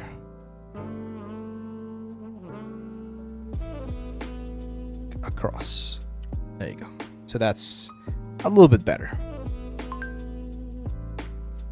Question: why is it important to lower the topology of a 3D model? Because if you want to rig a character, if you want to animate it and move it, working with a really dense mesh is going to be very difficult. It's going to be very complicated. And because render engines or game engines, they also struggle to handle like big amounts of topology. So you want to optimize. You want to reduce the amount of like points that we have. Now, for instance, here, I'm already seeing a little bit of an issue. What do you guys see with this beard right here? We see the opening, right? So that means that we need to fix that, because otherwise we're going to be seeing, well, the opening right there, and I don't want that. I don't have to go back to, what's the word? To Topogon, though. I can actually do this here, and it's exactly what I was just talking about. I'm going to grab this beard, I'm going to make this live, grab this guy right here, go to Quad Draw, and now the only thing I need to do is just add a couple of like extra edge loops right here. Okay? So just because I'm using other tools doesn't mean that I don't know how to use these tools right here. Got it? So adapting to whatever tool it is you have at your disposal is the important thing. If I had to do every single part of the retopology process here instead of Maya, I can do it. That's how I did it back in the day. Now that I have more tools to my disposal, well, I'm going to be able to do something like this. Of course, mirror this, and we check. We check to make sure that on the low poly, we don't see any weird holes, and there you go. So now everything's overlapping nicely, and and the character is moving forward, right? We're moving forward. Who helped you the most when you only started your journey in 3D? Any mentor you're still grateful to? Oh, every single one of my teachers at Noman. They were amazing. I remember a few of them. Andrea Adams, amazing teacher. She was really, really cool, and she was actually one of the ones that pushed me towards teaching as well, because she realized that I also had like a what's the word? That I had a skill, right? Or like I was good at it. She was like, hey, if that's what you want to do, go for it, man. So really grateful to her. There's this amazing artist. I've never met them personally. Madeline Scott Spencer. She's an amazing ZBrush instructor, and most of the initial ZBrush things that I learned was from her. So amazing one. I had some local mentors here in Mexico that helped me on the early stages of my 3D journey. Moises, Angel, they were at Ethos, which was a school here in Mexico that was where I first started learning about 3D. But yeah, I've had like several people like through my life. Okay, so here's one thing I want to talk about: non-planar faces. So this guy right here is tricky because it's going in a weird direction, and I need to help Maya and all of my software. So I'm gonna triangulate this one to make it a planar face. So instead of having that very weird looking like polygon right there, I'm gonna help it by triangularizing it and getting that look a lot better. We'll talk about those type of faces a little bit later. Mesh display and soften edge. And let's save before anything bad happens. So we haven't saved anything here. Gnome Retopo. So I would say, I'm not sure if anyone has asked this, but if I was doing this for production and I was not getting distracted with all of this questions and stuff, which by the way I love. It's not that I'm getting distracted, just mentioning that if I had more, if I was like really focused on this thing, a character like this should take about, I think, a day to do. About 8 hours at most, to make sure that like the topology is really, really clean. Maybe 6 hours, depending on how complex the character is, right? So this one is relatively simple. So you can see we've done this for what, like 1.5 hours, and we already have like all of this. So Not bad. Let's keep going. Do one more piece here. Let's do the hat. Yeah, the hat's gonna be a fun one. Hello, I want to start learning sculpting. Any beginner-friendly software? Blender. Like, if you're just learning 3D and you want to, like, see how, like, what this freaking thing is about, just do Blender. If you like Blender, eventually I do recommend switching to ZBrush, but the learning curve in ZBrush can be a little bit tricky at first. So a lot of people get, like, really discouraged by how complicated the interface is inside of ZBrush. They're working on it, by the way. They showed this last year. They're going to implement the iPad interface on ZBrush for PC. I'm really looking forward to that. But yeah, like my advice, if you're just joining here the chat and you're like, oh, I've always been interested in 3D. Maybe I want to do this as a hobby, and then if it becomes like a job, that would be pretty cool. Start with Blender. Just like learn about the whole thing, because I had students throughout the years, plenty I would say, that take like a first introductory class about 3D, and they're like, oh no, this is not like, this is absolutely nothing like what I thought it was gonna be. And it's good that you figure that out relatively soon before you invest too much time and money into it, right? So yeah, don't like get to know what 3D is about before you commit to it.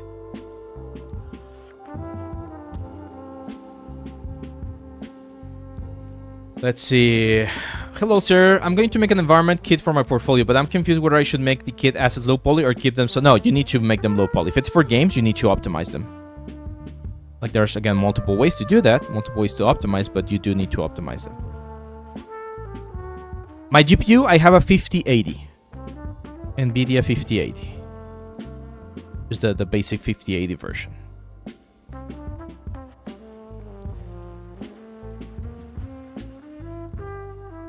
It's a really good one, I think. I would love to get like the 5090 or some of the other ones, the ones that they use for production. They're not for gaming. They use like 96 VRAM stuff. Those are the ones that they're using for like data centers now. Really, really powerful ones. Really expensive though. Hey, is Maya worth to learn if you've mastered Blender? Yes. Like if you already, as you mentioned, mastered Blender, I don't think you need to learn Maya to the same degree, but just learning how it works and some of the tools that, for instance, Blender doesn't have, I think it's an advantage for you as an artist, because you're gonna have access to other methods. I'm constantly switching between Maya, Blender, ZBrush. Like, I'll use whatever software gets me to the result that I want the fastest. So the more tools you know, the more proficient you're gonna be at this whole thing.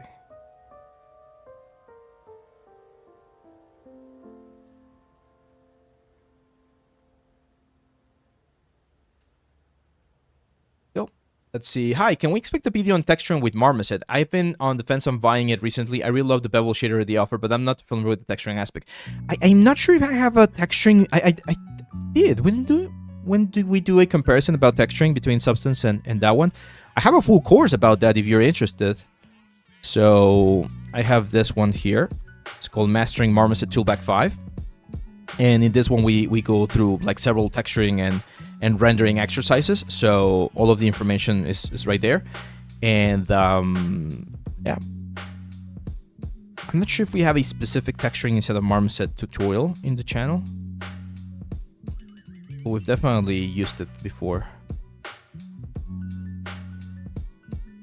Do I have to learn Maya to follow along with the Ghost Pirate course? That's a good question.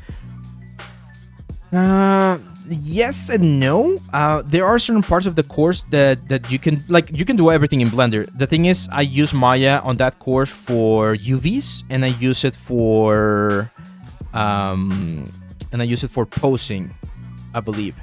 So for that, if you can extrapolate the information and just adapt it inside of Blender, like if you feel comfortable just like understanding the principles and then just applying them to whatever software you use, you should be fine. But yeah, I do use Maya for that course.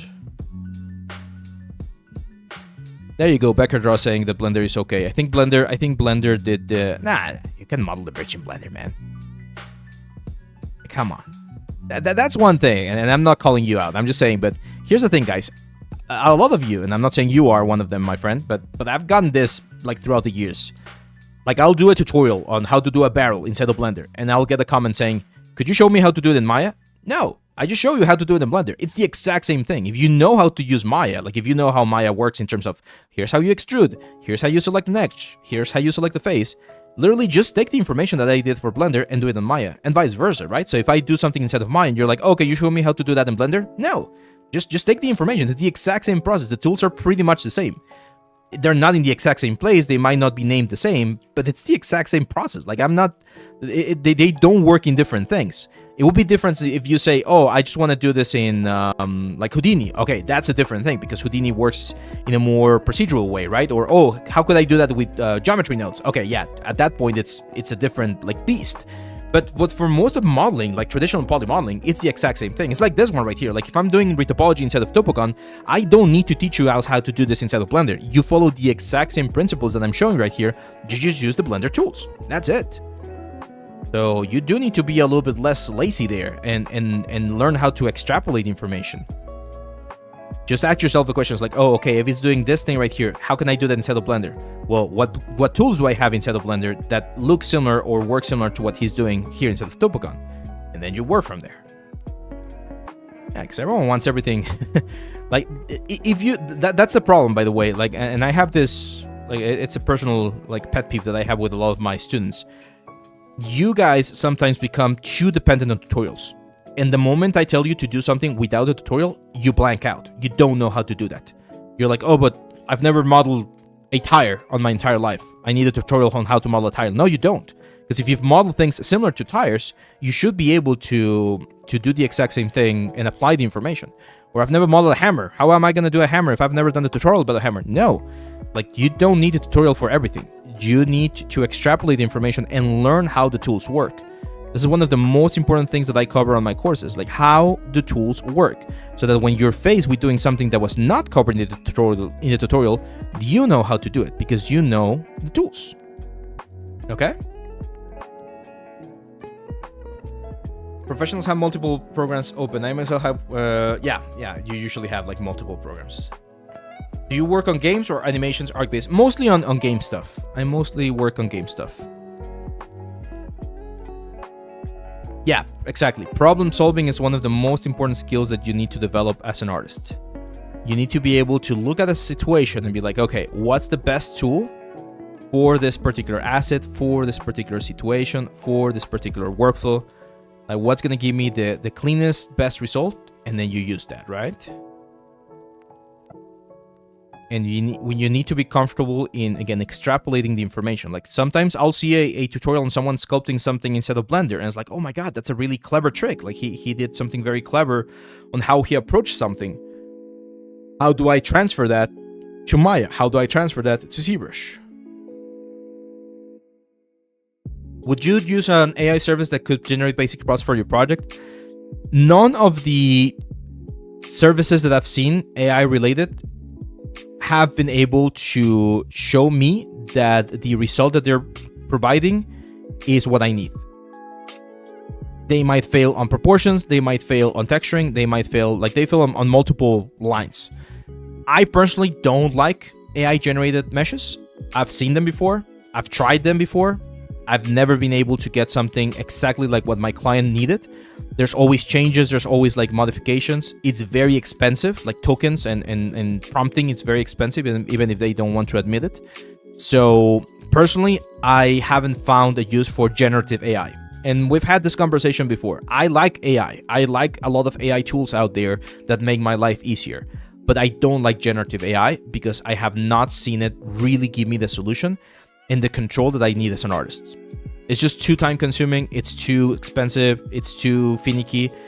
It's a lot faster if I just do it by myself, to be honest. If I do it like right from the start. If you may have an issue using the tools, just Google or ask ChatGPT on how to use the tools in your software. Yep, I do that all the time. Like if I know how to do something instead of Maya and I need to do it instead of Blender, I'll ask Gemini. I like using Gemini, and I'll ask it, hey, this is what I'm doing instead of Maya. I need to do it instead of Blender. How would I approach it? And boom, I'll get something, right?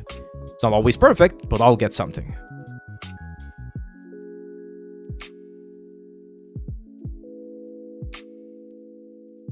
For instance, here, the little spheres, I know they changed the silhouette, but they don't change the silhouette that much. So I'm just going to bake them down.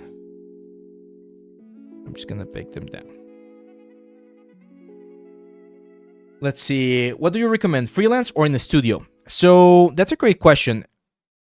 Based on my geographical location, because I'm in Mexico, right? There's not a lot of studios here. So what I did is I started my own studio, and we do AR and VR services. And I also freelance, right? That has worked for me. For other people, they don't like that sort of like a lifestyle, because let's say the entrepreneurial lifestyle, it's tricky. It can be complicated. There's going to be times where you have a lot of work, and there's going to be times where there's not a lot of work. So some people don't like that, and that's perfectly fine. If you don't mind, if you like that sort of like adrenaline of having projects sometimes and not having projects other times, I recommend it. I really like it. I've been doing this for the past 10 years, and even though, yes, there's been situations or times where things have been tough, I've been able to make a living, support my family, right? But it's definitely tricky, right? If you prefer a studio, then, as I've mentioned earlier, you are going to have a really good portfolio and a really good skill set so that you're valuable to that studio, right? Like, why should I hire you instead of hiring someone else, maybe overseas, that's cheaper and can give me a better quality? That's the tricky situation. That's one of the big situations that's happening right now in our industry. Studios are hiring remote studios or satellite studios. Co-dev studios are also calling them, where it's cheaper to pay someone in, I don't know, Asia or Latin America, and they can get a very similar result or a really high quality result. So at that point, especially if you live in Europe or North America, you need to have a really good level. You need to be able to offer something that's really high quality so that they pick you instead of someone else. A lot of people use it for weapons. What? It's a cardio. What? For film commercial renders in Unreal, can I skip the optimization process for higher quality? If it's for renders, sure. Like if you're going to be delivering a video at the end, then yes, optimization is not that big of a deal. It should still be something to consider, because if you optimize, the texturing process becomes easier. The shading process, you're gonna have like better results in terms of shading, right? So there are advantages of in optimizing things. But yeah, like technically, you don't need to optimize that heavily if you're gonna be rendering everything. Optimization is more important for real-time like rendering, so games that are running or that kind of stuff. That's when you want to have a little bit more control, right?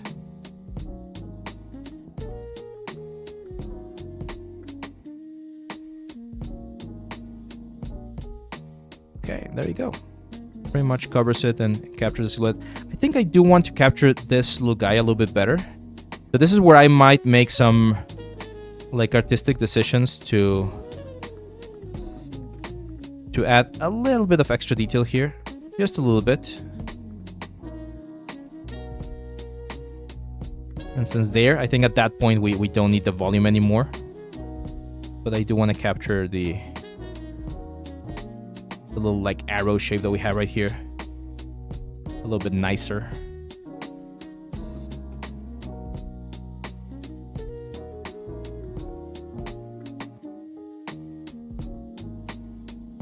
Do you have any Retopology tutorial? Yes, I have a course about that as well, and tutorials as well. So for courses, I have this one, complete guide to Retopology. So in this one, again, we go through multiple exercises, and I show you the ideas, the whys, again, like the reason why we do Retopology, the best practices for Retopology. We do a animation character, we do this game character, we do this like a prop, so we do a bunch of them. If you just want to learn like the basic, for instance, face Retopology, it's one of our biggest videos on YouTube. There you go.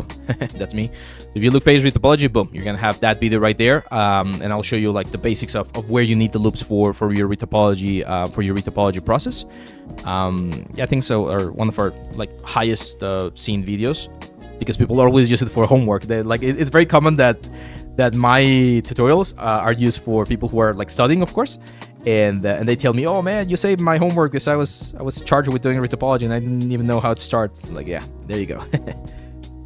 so that's fun. There you go. Okay, now we need to go inside. What is this character for, by the way? Sorry if you already mentioned it. No, this is just for fun. I'm just doing this for my portfolio. So I'll be adding this to my portfolio later on. And it's just a character that I found and I really liked. So, and of course as demo, right? I'm showing you guys like different techniques and tricks and stuff.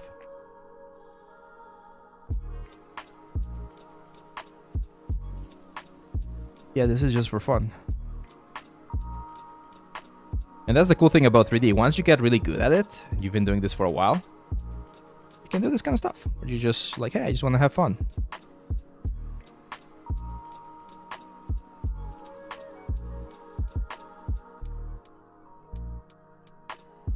Go. Now here we do see a little bit of the inside of the helmet. So I am gonna be adding some divisions, but as you can see, as I'm going closer and closer to the inside of the helmet, I'm reducing the amount of points, right?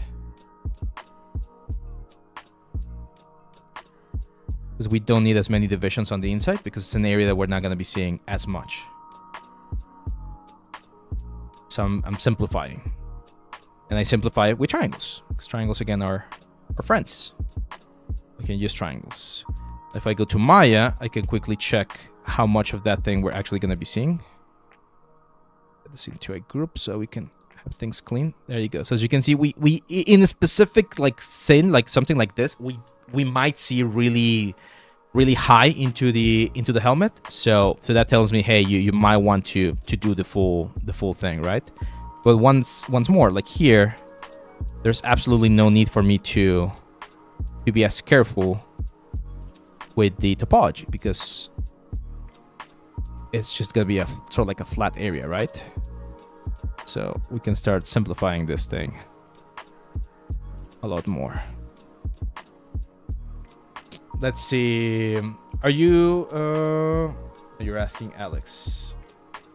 So where do you create your portfolio? ArtStation. Yeah, ArtStation is the big one.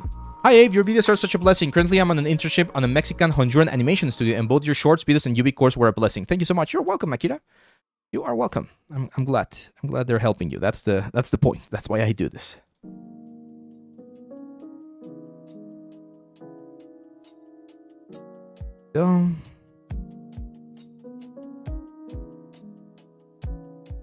Just close this hole right here. That's it. That's pretty much it for the helmet there.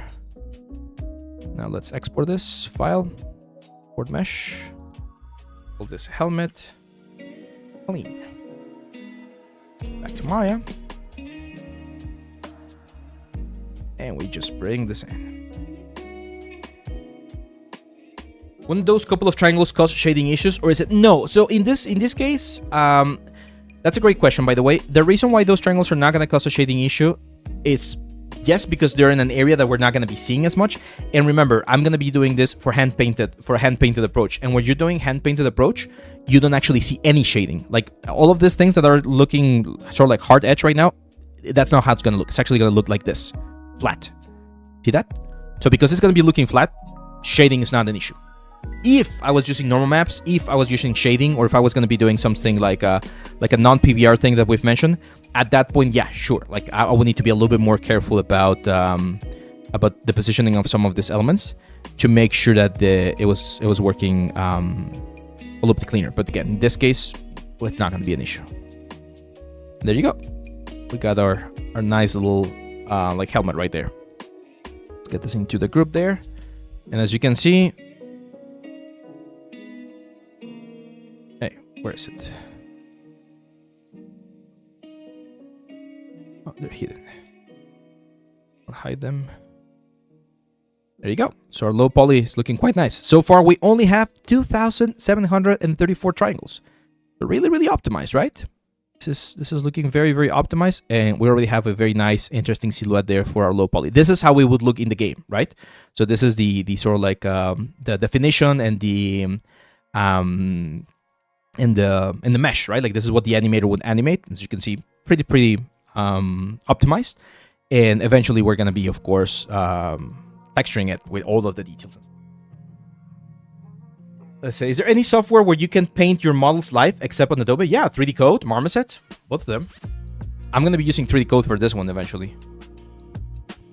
Why do you want thickness for the helmet? I want thickness because there are certain situations, like this angle right here, where we see the inside of the helmet, right? So that's why we want thickness.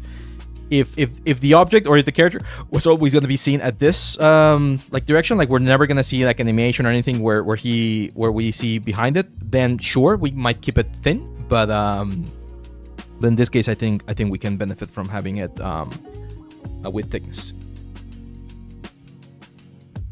Let's see. Topogun is a free or paid software. It's paid, but it's you can do the permanent license. So if you buy it once, that's it. It's free, or you own it forever.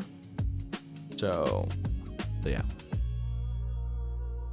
Siraxi says, hey, you really are a great resource of information because unlike many other 3D artists, you tackle every aspect of the pipeline: sculpting, modeling, retopology, UV unwrapping, texturing, and rendering. Well, I covered that part of the pipeline. I haven't covered like animation or rigging or VFX or compositing, for instance, or concept art creation. I know a little bit about that. Actually, this past couple of years, I've been sort of like trying to learn more about like drawing and concept art because I like that part of the pipeline as well. But yeah, like I try to cover the parts of the pipeline that I'm familiar with. So we can just do the lower part of the helmet. No need to do the tall part of the inside if it's not correct. Yeah. So technically I could stop it like right around there and save myself a little bit of polygons. But in this case, it's not really that big of a deal.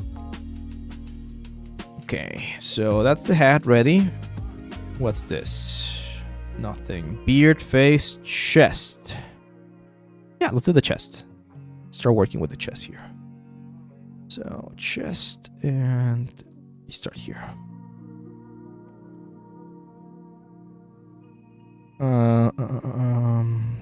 But this one has a couple more points to consider. Where should we start? Should we do the hands first? This is one of the not difficult, it's just tedious. We can start with that in the neck here.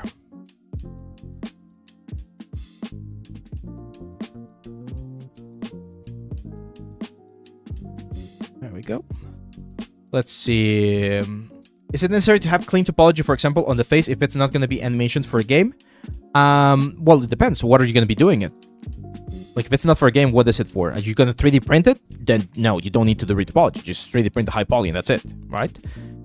So it depends. Should I buy 3D Code or Substance 3D Painter? I only need the texturing aspect. Oh, that's a tough question. What kind of texturing do you want to do at Hitman Penguin? Do you want to do hand-painted stuff or do you want to do PBR stuff?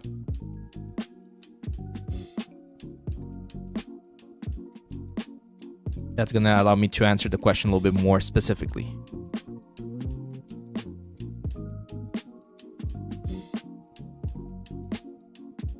Let's see. Oh, I meant if it's going to be for a game, but not animated. Yeah, sure. If it's just a statue, right? I would still optimize it somehow. Like, I would try to reduce the amount of points because you don't want to have, like, the high poly going into Unreal or Unity. But yeah, you technically don't need to have, like, super clean topology. Similar to the like fire thing that I showed you earlier today.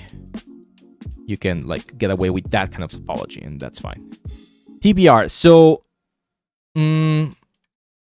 I would probably recommend starting with Substance.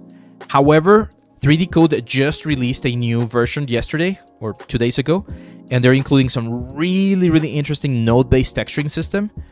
The only reason why I might not recommend to start with 3D Code, even if you ever got doing PBR, is because from an industry perspective, most studios are going to be using Substance. But if you don't like subscription models, then 3D Code is great because you can actually own the license, right? So I'll probably push you towards Substance. But I would recommend 3D Code as well eventually, because both of them are really good. Instamat, yeah, it's also an option. And I think it's free for students, right? I think. or for like freelancers. I haven't tried it. Well, I tried it. I didn't really like it, to be honest.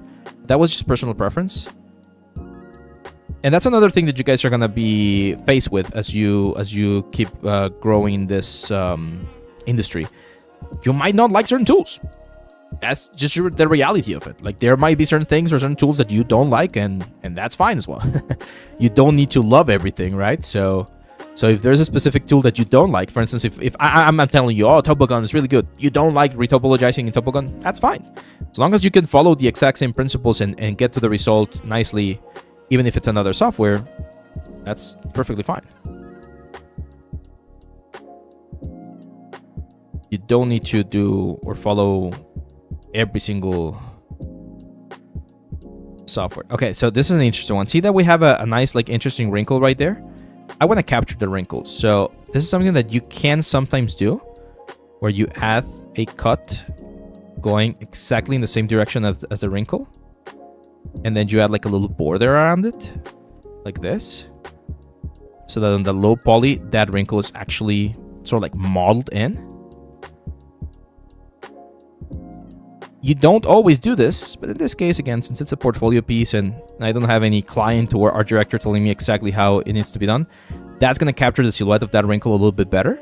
It's going to shade a little bit better. It's going to allow me to paint it a little bit better. So in general, it's kind of like a win-win situation. And it's not going to be an issue with like deformation and stuff, because we're not going to be bending it like crazily or anything. What's the chances of you modeling Chun-Li? I don't know. I mean, I like Street Fighter. I like Chun-Li. It's not on my to-do list. It's not something that I'm thinking about like modeling anytime soon.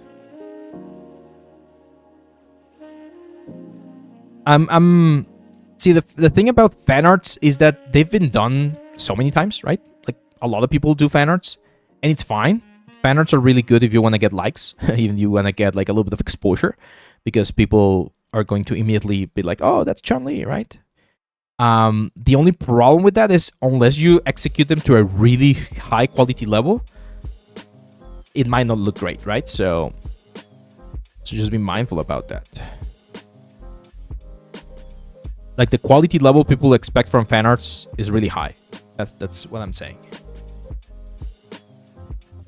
Model Escanor. I should, right, Daniel? What's up, my friend? Danny.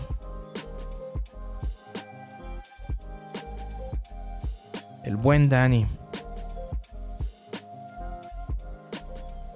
You mentioned thinking about collaborations a few times. Do you have someone specific in mind? I would love to collaborate with artists who are on other areas of what I'm doing, right? So I would love to collaborate with more animators. I would love to collaborate with more riggers. I would love to collaborate with more VFX artists. Right? I think that's the kind of collaborations that I would like to do. I don't have anyone in mind right now. But if you follow anyone else, let them know about me and maybe we can talk. We do a lot of brand collaborations. Like all of the sponsors that we have right now for the contest. We did it. We did. Lord Tellum helped us with a very cool rig a couple of months ago. It's a shame because he did such a good job on that rig, and I reached out to the artist, the original concept artist, to see if he was willing to share the rig free, right? So that everyone could animate with that rig. And I couldn't get a hold of that person. I think he's from China, so I'm not sure if he thought that was like a scammer or something. But yeah, it would be cool if we can if we could have done that. Is Topogun really that good compared to other retopologies? Yeah. It's really just... Again, look at this. Live restricted for some audiences. Your live contains themes that some may find uncomfortable and has been restricted. Reason: body exposure and sexualized behaviors. Come on. Nudity and body exposure. No, man. What do you mean nudity? Come on, TikTok. Fix your algorithms, man. What the hell is wrong with it?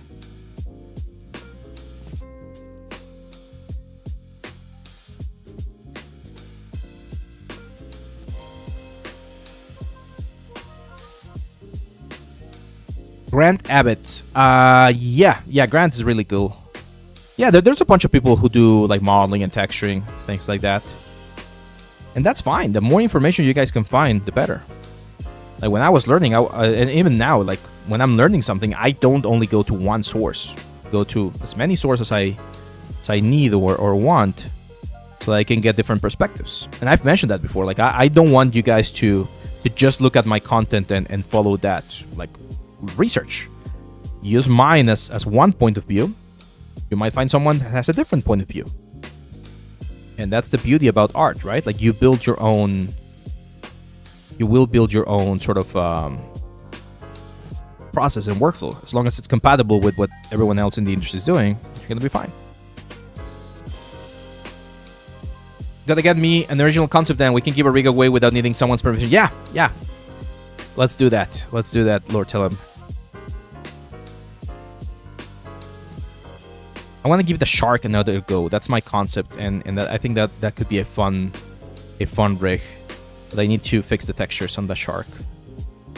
Maybe I should do that though, because that one's not on my portfolio yet. I think could be another cool piece.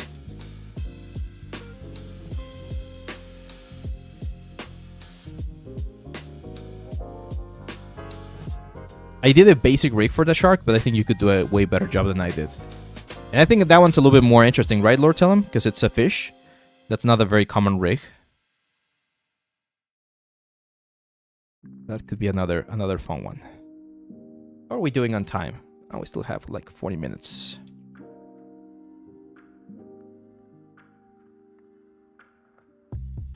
Bro, TikTok is so weird. I think it has to do with the grid pattern because there is no not safe for world. Yeah, I don't know. I don't know what it is, man. We got. I mean, last week I understand because last week we were doing an alien inside of ZBrush, and yeah, we were doing like the anatomy, like the pectorals at the abdomen and things like that. So I guess like it made a little bit more sense. But yeah, have you guys seen the shark? You guys remember the shark? I can show it. I think I have the file here. Let's save this. So I kind of want to paint a little bit right now. Getting bored of this. Yeah, no, there's amazing content creators out there. I'm not like hopefully I'll be considered one of them eventually. But for instance, there is for ZBrush there is oh man, I forgot his name. Michael Pavlovich. Amazing one, right? Like he's been doing ZBrush tutorials for over a decade now as well. Freaking amazing. There is I mean, Blender Guru. I like some of his stuff. I don't like some of his latest takes, but he's got some cool stuff, especially for Blender. Speedcar, someone mentioned here, pretty good.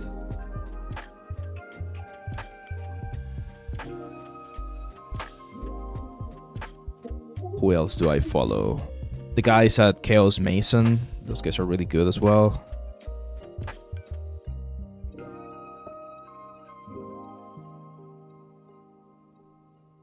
Jay Hill is really good too. I recently got my Facebook and the IGN accounts thanks to the AI system, and the worst part is that it won't let you take it with a human. What do you mean? You got hacked or something? Smokey, you're late, man. We've already had that conversation today. Triangles are not bad. And yes, this is for animation, but triangles are not bad. We're gonna have multiple. We have multiple triangles all over the place. For games or in games, we use triangles all the time, and even in the like movie stuff, they will use triangles. Triangles are your friends. Just need to know where and why to use them. Okay. You can go back. Like this video is gonna be up in YouTube, so you can go to the early parts of the stream. And there I explain why triangles are not your enemy.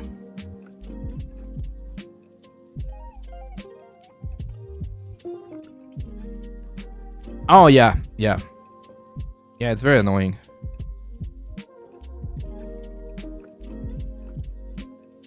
I've been seeing some videos about the US healthcare system. And apparently when you need to get like insurance coverage and things like that, Sometimes the AI is like just rejecting certain things without even like actually taking a look at the case. Like it's just looking for some keywords that the doctor should have put on the like on the medical records and stuff. And if it's not there, like you get rejected, even though it's like perfectly valid. It's a mess. Sucks.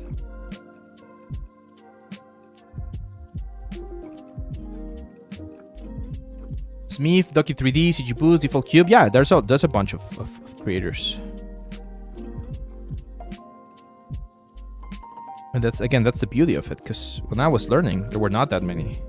When I was learning, most of the knowledge would come from books and from what's the word? From books and from courses, like actual tutorials that you had to like buy and stuff. So this like democratization of the information is really good. You still need to do the job, right? Like you can't get away with just watching the tutorial and that's it. You actually need to do the job, which is another very common pitfall. You guys watch the video, like you were watching me do this whole thing right here, and you're like, awesome, now I know how to do retopology. No, you need to do it. Like until you do it and you mess up certain things and you learn how to solve those things, that's when you actually learn. Otherwise, you're just fooling yourself. My first 3D software came on a 5 drive in the mail. Wow, what was the what software was that, my friend, Mr. Mittens?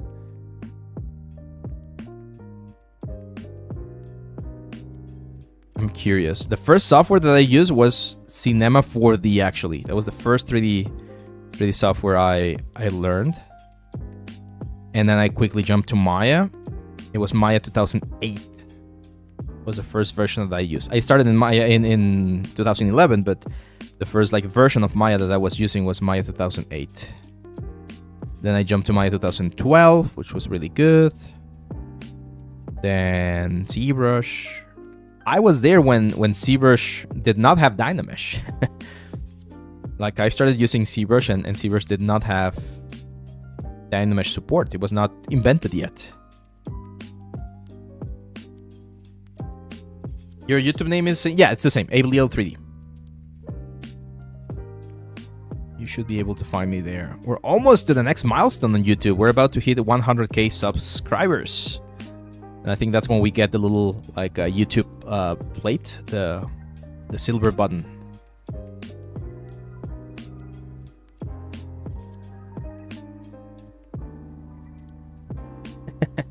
Exactly. Can you tell me where I can find the assets from Concept Art 2D website for creating 3D assets for portfolio? Yeah, just ArtStation, man. ArtStation has great 2D artists with amazing concepts that you can just use. Most of the time, I recommend reaching out to the artist and asking for permission. Most of the artists know that we 3D artists do that. If you don't ask for permission, at least the least you can do, or you should do, is when you publish the 3D piece, just like credit the artist, like based on a concept by this person right here. Again, most people don't like, they understand that that's what we do, right? Like we as 3D artists, we need to look for concepts that we can practice this kind of stuff. So just make sure you give them proper credit.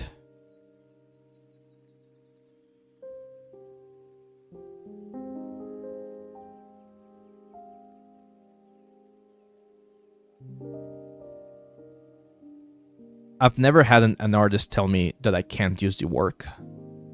But I had one student who did a project. They finished the project. They reached out to the artist like, hey, I was inspired by your work. I did this as my 3D piece. Is it okay if I have it on my portfolio? And the artist was like, no, I don't want you to do that. It's like, oh, okay. And at that point, well, you're out of luck, right? And you're going to have to respect their wishes and not include it in your portfolio. But again, from thousands of students that I've had, only one has ever had that situation happen. So, and that's really weird. Little Mr. No Name says, funny enough, yeah, Cinema 4D was my first 3D software and I still use it now because I'm a 3D college instructor. I'm trying to explore a lot more now because I have a lot of plans, but it's my main one. Yeah, it's good. I like it. It's always been seen as the motion graphics software, right? So they use it a little bit more for like commercial stuff, but you can still use it for like traditional like game pipelines. It's not my go-to software. I don't even have it installed. I don't own it. But it's not a bad software. It has some really cool cool tools though. It has like an effects suite that's really nice. See, the folds retopology look very bad. Don't follow the flow. Don't follow flow. Yeah, no, I'm not following the flow. I don't want to follow the flow. I'm gonna be baking this and then painting this in. Because if I follow the flow, what's gonna happen is that it's gonna be very heavy. I'm gonna have to add way too much topology, and for a low poly character like this, I don't want to do that. So, for instance, here, right? Like I know I have that like important wrinkle. I'm just gonna go across it. I'm just gonna go across it, and all of that information is gonna be baked in. It's gonna be baked on the normal map, and then I'm gonna use that normal map to build up the values so that I can start doing my low poly process. Or sorry, my hand painting process. So I don't want that information to be baked in. If I see, for instance, here, if I see a really, really intense change in silhouette, I might capture a little bit of the folds just for precision's sake. But a lot of the times you just bake this down. It depends again on the project. Some projects you do want to follow every specific like fold. Sometimes you don't want to. Oh, 3D Code is amazing, man. I love 3D Code. I love 3D Code. Yeah, so for instance, this fold right here, that does seem a little bit more important. So I might add just another extra edge loop here to capture a little bit of that information. Just a little bit. We're gonna capture some of the peaks and valleys there. But you don't want to do this too much because then the topology is just gonna start looking a little bit too intense. So for instance here, like that guy right there, I might want to capture that little bump. I'm gonna find a way to simplify this, even if I have a couple of extra triangles. Yeah, so that looks a little bit better. Same for this one right here. And now I know this looks very weird for some of you. It's like, oh, that looks like really horrible topology. Nah, it's perfect. It's perfectly fine. It's gonna work. I can tell you from experience. This kind of stuff, especially in wrinkles and clots like this, very, very common. So don't sweat it too much.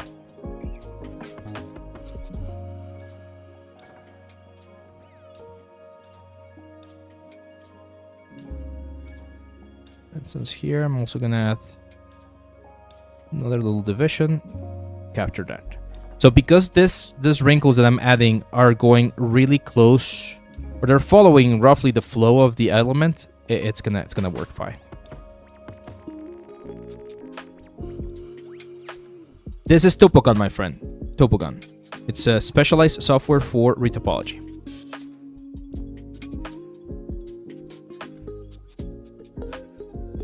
There you go. That's a lot better. And let's do a little bit of like smoothing here.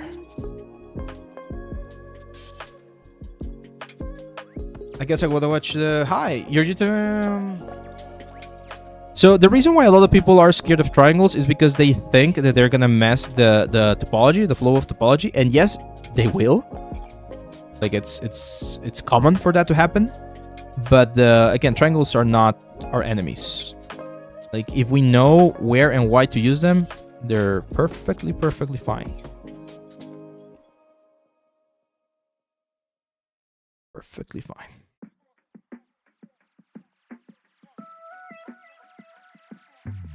Go.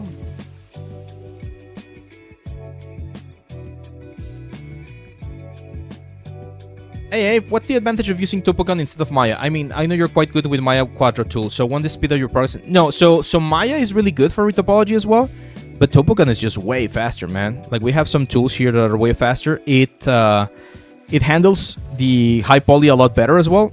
You know how Maya sometimes lags when you're dealing with like a high poly. This one handles it way better. And I just like it a lot more. Like, the tools are a lot smoother, let's say, to work with. So I strongly recommend the Topogun for this. Yes, it's an extra software. Yes, it's extra money that you need to spend, right, on it. But if you can afford it and you're going to be doing a lot of retopology, like I usually do, it's good. But yeah, as you said, like, you could technically do this inside of Maya, and it's pretty much the same.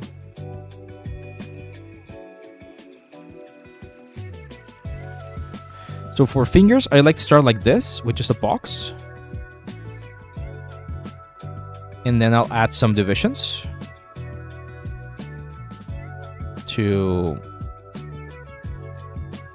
make the box a little bit better. So for instance here, I'm gonna go 1, 2, 3. And then we go to the other side. 1,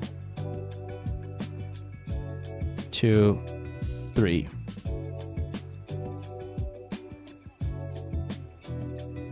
Because what I want is I want to have the finger be 8 sides. 8 sides for a low poly finger is usually my go-to, because it gives me enough roundness to capture the silhouette, and it doesn't increase the poly count that much. There you go. So that finger right there, that's what I want. And then of course I'm going to select like the ring here and add a loop to capture that roundness right there, and add another loop right here. That way we're gonna capture the volume of the finger a lot better, right? ZBrush, good or bad? ZBrush is the best, man. Love it. I love ZBrush. And here's something that I like to do for knuckles. So the knuckles hold the bend. Like when you bend the knuckle, it bends a little bit better. Going from the center of the knuckle, you can go out, around, like this, and then here, and once more here on the other side of the knuckle, like that. So that little sort of like kind of like a bevel that we did right there, right? Like that little bevel that we do, that helps with the bendy. So when you bend the finger, you don't lose as much volume on the knuckle, and it remains sort of like sharp. And me, thank you for the donation, man. It says, I use 3D for character concept work, and I just use the Retopo and ZBrush just so I can throw on textures to render. Do you? Yeah. And I do one-on-one sessions. Send me a message on Discord, and I can share more information about my mentorship sessions. I do have like a couple of spots available. I'm a little bit limited right now because I already have like 4 or 5 students every week. So, but yeah, send me a message on Discord, and I can share more information, and we can cover like the specific topics that you might want to talk about. Now we just keep going here. I'm crying when I think about buying access to 3D softwares in the future. Why? No, you shouldn't cry, man. Like in an ideal world, when you enter a studio, they will provide the licenses for you, right? So you don't need to worry about the licenses because they're gonna pay them for you. So you're gonna have access to, I don't know, like Maya and Blender and ZBrush and Photoshop. Like you're gonna have access to them in an ideal world. Unfortunately, I've been in some studios, they don't care about that and they just pirate them, which is bad, and you shouldn't do that.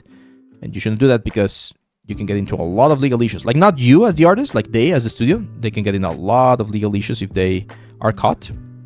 But some of them do, unfortunately. So again, like if you're working in a studio, you don't worry about the licenses, the studio should provide them for you.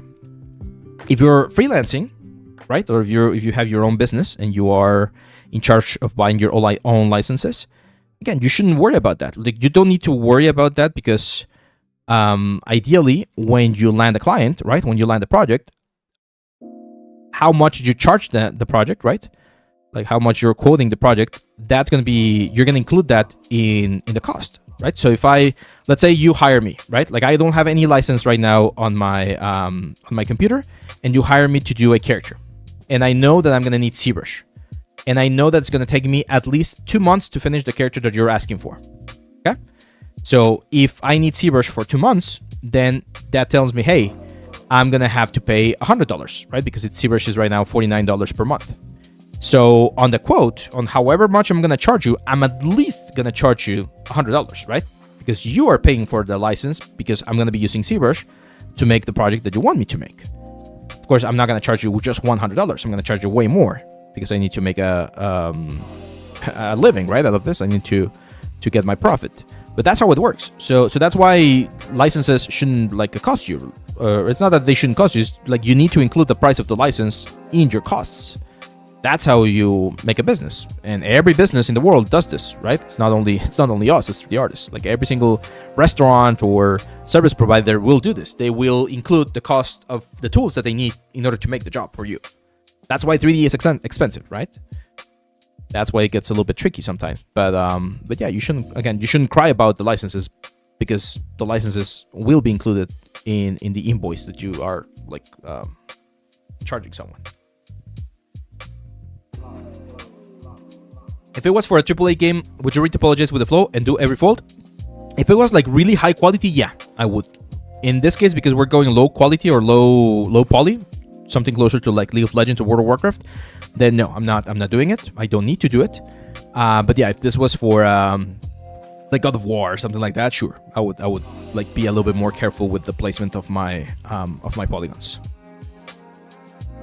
With model the seams, I've been seeing some people might model the seams. It's gonna give you a really nice looking model. However, it's gonna be really high on poly count. Again, the project will tell you.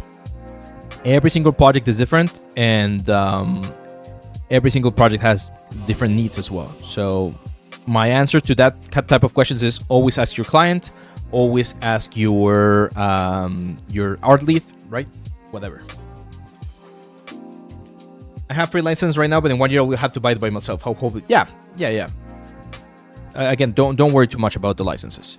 And the other like big thing that I tell you guys, if you're really worried about licenses, maybe you live in a country where the prices are really high, and the average payment for this kind of stuff is not as high. Use free software, Blender. Krita for painting, Instamat, right, which is free right now. There are plugins that you can buy. Maybe it's going to be and that's the thing, right? Like it might not be as easy, or they might not have all of the tools that you're used to, but you can still do the job. Like you can still adapt to whatever software you have access to. So that's it. I have some friends of mine who only work on an iPad, and they work with things like Nomad, and they work with things like Cozy Blanket, which is for UVs, I think, and they work with things like the new one that I talked about recently. Oh man, Becker Draw. Remind me, you know the name. The one with the hand-painted thing, right? So there are options. There are options out there. Are they the main tools? Are they the most like used tools in the industry? No, but Wafer. There you go, Wafer. But you can still do it. You can still do it. Do you bring the super high poly to Doppelganger or before? Yeah, it's a decimation, but it's a relatively high decimation. So it is decimated, but it's a little bit high on the decimation process.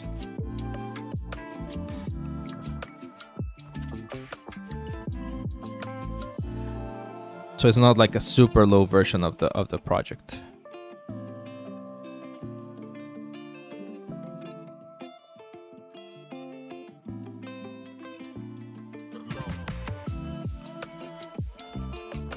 I see many anime-inspired games that are hand-painted. Is it necessary to retopologize models? Yes.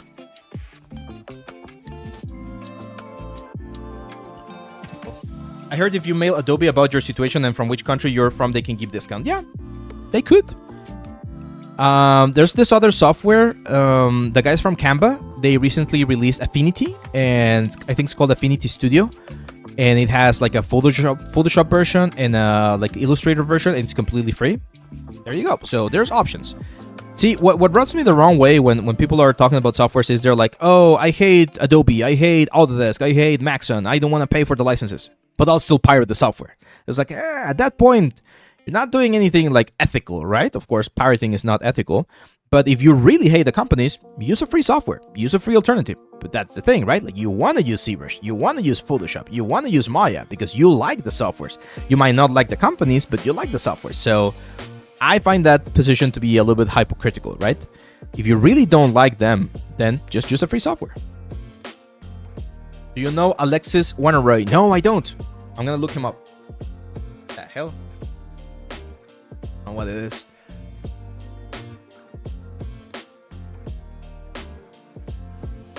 Yeah, it's just, I just find it hypocritical when people are like, oh, it's morally right to pirate like softwares from big companies. Is it? It's still stealing. Like, again, if you don't agree with the company, I respect that. Then support other companies. Support Blender. donate to the Blender Foundation, for instance, or buy from other types of like softwares. What was the name, Alan? For instance, the one that you showed me yesterday about hair. Like, there's this new option for hair creation similar to XGen. Can you share the name? I'll show it real quick. But yeah, that's the thing. Like, there are options out there. Thing is, you want to use the fancy tools. You want to use the tools that the studios are using, but you don't want to pay. I just find that dishonest.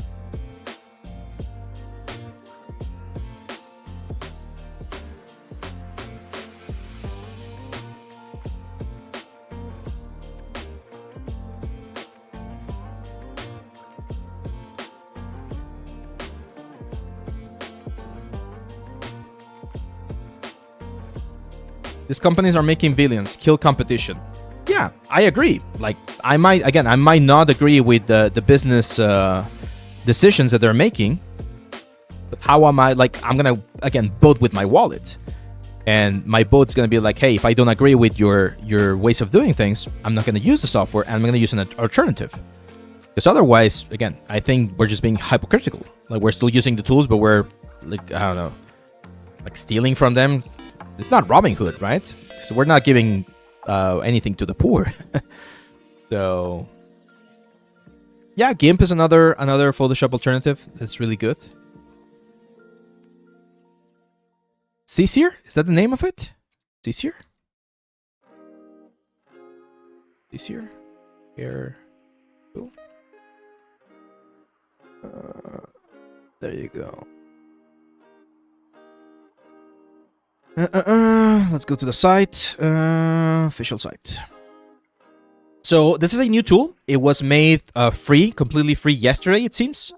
And it's a tool to do grooming similar to what we do inside of XGen. I have not tried it. I will definitely try it. It's a standalone hair grooming studio. One tool from the first guide you shape to the final production ready groom. There you go. This is going to give you grooms. So it's going to give you fibers. It's not haircuts. I don't think it's haircuts, right? But it seems to have like a really good result, and then you can take this as an Alembic groom into Marmoset or into Unreal. So this is like an alternative to XGen. So sure, you don't want to use XGen, awesome, use this one, right? It's not going to be the same as XGen. You're not going to find a lot of tutorials right now. There seems to be some of them right here, but eventually, yeah, there are probably going to be more and more of this. And if this is free and it gives us a good result, then this is an awesome way to do it, right? So again, let's just be... oh, they're planning on adding cards? Oh, that's going to be great. You can donate. So again, if you want to help, donate this, guys. That's the kind of stuff that we need to do to support our industry, especially if we're against, again, other like big corporations or big companies making it difficult for everyone to make cool stuff.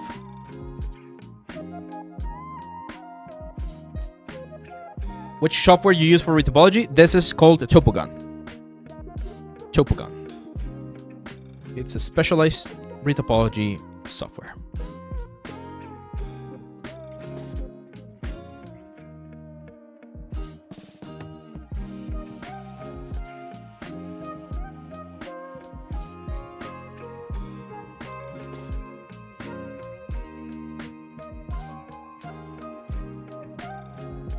So fingers are one of those things that can be a little bit tricky here inside of Topogon because we don't have things like the bridge tool, or I mean we do have it, but it's just a little bit more complex. So this is one of those assets that I normally start here inside of Topogon and then jump into Maya to finish, just because I find it easier to do some selection and some like changes over there. So that's probably what I'm gonna do right now. I'm just making sure that I'm not missing any other important bit right here. It seems like I'm not. So I'm gonna Control S here and let's say File, Export Mesh. Call this gloves or chest. Chest clean. Blender is free, but is heavily dependent on donations to stay free. Yeah. Ugh.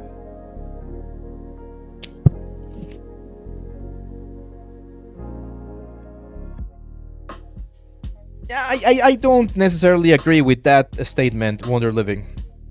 Again, if you don't like big corporations, don't use things that big corporations make. Because here's the thing, I have friends inside of these big corporations, and I know they are not the ones making the bad decisions business-wise, right? They're people like us. They're artists. They like to create. I have friends in Maxon. I have friends in Autodesk. I have friends in the Adobe, right? I've met these people. I've literally like hang out with them, like drank beers together and everything. They're amazing people, and they understand that these are like business decisions that unfortunately there's no control over. Like they don't have a control over them. They have control over the creative things that they're making for the softwares. So I understand the sentiment. I just don't fully agree with not like with using the tools without paying for them. Like I just find that unethical. Because if we were in that position, of course we would not like that either, right? So, but hey, at the end of the day, it's just opinions. Like I'm not saying you're wrong. I'm just saying that we have maybe different views on the topic. Okay, cool. So let's focus on this guys right here. So we're gonna grab this guys and just bridge. Bridge there, bridge here, bridge here. Bridge here, bridge here. Thank you for the sub, my friend. A little Mr. No Name. Welcome and thank you. How do you manage time as a freelance junior in projects when you don't have enough experience with different types of projects, so you don't calculate time spent in a prop? Right. That's a great question. So my rule of thumb is anytime someone asks me, how long is this going to take? My brain wants to jump and give a number, right? So if I tell you, for instance, here, let me show you something. Let's look for hammer concept art, right? Let's say someone comes to me and is like, hey, my friend, I need you to model a hammer for my game. And I'm going to give you the concept. And the concept is, let's do something simple. This, right? It's relatively simple. Most people should be able to model and sculpt and texture this. Again, it's relatively simple. My brain right now has a number in mind based on my experience and my current level, right? So I might tell my client, oh, this is going to take me 6 hours to do, which I think for me, again, full process might be right around my ballpark. So a day, let's say a full day. So whenever I have a number on my head, I never say that number because I know that there's other things that might happen. Like there might be a blackout, my computer might explode. I don't know, like an emergency, family emergency, and now I need to dedicate time to that kind of stuff, right? So whenever I have a number on my head, I always think about at least double that number, sometimes 2.5 times that number, right? So if I'm thinking, oh, this is going to take me about 6 hours to do, I'm not going to tell my clients it's going to take me 6 hours. I'm going to tell them, hey, it's going to take me 2 days. So if today is like Friday, I'll have it ready by end of the day on Tuesday. And now I have the rest of the Friday, Saturday, Sunday, Monday, and Tuesday to finish the whole thing, right? So I'm giving myself enough cushion, enough time cushion to make sure that I can deliver. If I'm done, let's say late Monday, I might say, hey, I was able to move a little bit faster with this one. It's done. It's ready. And boom, they're going to be happy because I delivered a little bit earlier than they expected. And I still managed to finish the whole thing. So whenever you have a project, always think that it's going to take you at least double the amount of time that you think it's going to take. And that way you're accounting for any like extra things that might happen. Because yeah, that's very, very common. And you don't want to give them a time frame and then miss the deadline. I actually had a student send me a message recently, and he told me that he failed on a freelance gig that happened because he thought he was going to be able to finish things a little bit faster than he thought, and he didn't. When that happens, and again, that has happened to everyone. Like it's again another very common thing. First of all, don't feel that bad. Yes, you failed, but it's not the end of the world. So you apologize and you try to make up for it. You're just like, hey, I'm sorry, I couldn't finish on time. Can I have a little bit more time? That's the kind of stuff that you want to sort of like discuss, right, with your clients.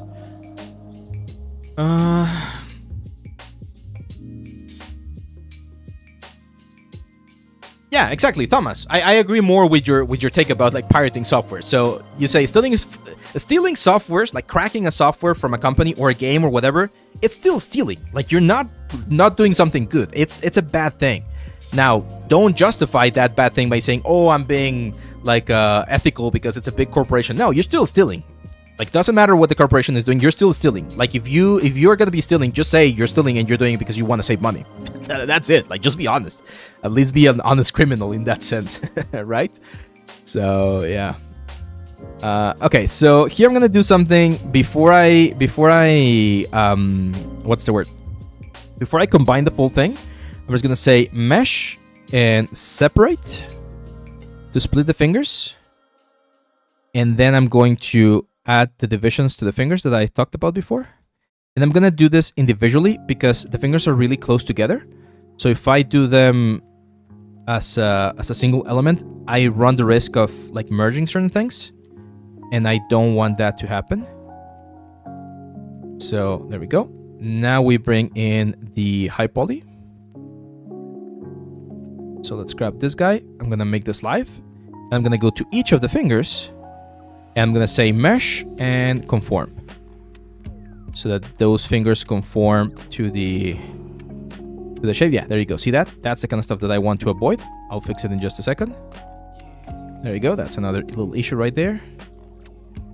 And there you go. So as you can see now, we have a little bit of an issue on some of these faces. So we need to fix that. We're gonna fix this by just literally moving this thing closer to the position that we need it. And that's why I prefer to have the fingers as separate meshes here. There we go. Gives me a little bit more control. Right, for the retopology process here. There you go. And now that all of the fingers are properly built, let's say, now we combine them back. And I'm gonna start like bridging them first, and then I'll combine them with the hand. So this and this, which is bridge. This and this, which is... Whoa. ¿Qué tan diferente es recibir proyectos de clientes directos versus de estudio? Oh, that's a great question. So the question is, how different are clients directly from a client, right? Like if you're freelancing and you need to, well, deliver pretty much everything, and from a studio. And I think that's the main difference. Like when you are freelancing, the client is expecting the full result. Like you need to solve everything for the client. So they're expecting, again, like a final result. When you're working in a studio, you're usually part of the process. So they just want you to be able to complete whatever task there is that they're like giving to you, right? So there's more responsibility when you're handling the full project, because a client, for instance, is usually not going to ask just for the model. They actually want to see the full animation or a full render or like something like more advanced, right? The advantage is that usually for a client, you are going to be able to charge a little bit more. Why? Because as I just mentioned, it's a little bit more complex, right? What they're asking from you, it's going to be a little bit more complex, so you can charge more. You also need to account again for the licenses and things like that, but there's more responsibility. I would say like that's the main thing, or the main difference with working for a client and working for a studio, the responsibility. Because if you fail at the studio is the one that's going to pay the price. Yes, you're going to be fired, right? But that's it. Like the client's not going to know, oh, Saul was the one that messed up. I'm not going to work with Saul anymore. They're not going to work with the studio anymore, but you're going to be safe. If you mess with a client, they know you messed up. They know you're the one at fault, and you're the one that's going to be, well, paying the price. Is there a standard or pricing guide for hourly rates so I can get an idea of what should I charge? Unfortunately, there is not. There are some, like here's the thing. I can give you a number, right? And you can actually, here, give me 1 second. Give me 1 second here. So, this is where like sites like Glassdoor and ChatGPT and stuff can work. So, for instance, what is the hourly rate of a 3D artist in the US? Right? And you're going to get like some information. Ideally, it's going to give you, there you go. So 35 to 45 an hour, 45 to 100 an hour if you're a freelance. If I tell someone in Mexico to charge $100 per hour for a 3D project, they're going to call me crazy, because no one in Mexico is going to be paying $100 per hour. So you do need to adapt the price to the region that you're in. You need to adapt the price to the type of client that you're working with. So it's not the same to be working for someone who's a small client, right, like small business, than it is to work for a multi-billion-dollar like company. Like I can tell you, for instance, when we've had collaborations with brands here in the channel, I might not charge the same to a small studio or a small brand that has like small software that they want to promote that I would to someone like Substance or Maxon, right? Because I know that they usually work with bigger budgets. So every single client, like the size of the client, will also tell you how much you can charge. Your geographical location will also change that as well. So there's a lot of variables. My advice is, if you have people who are working in the industry in your region, ask them, hey, like, if you trust me, we're not going to be disclosing this information to anyone, but I want to know, this is how much I'm thinking about charging. Is this good? Is this bad? Right?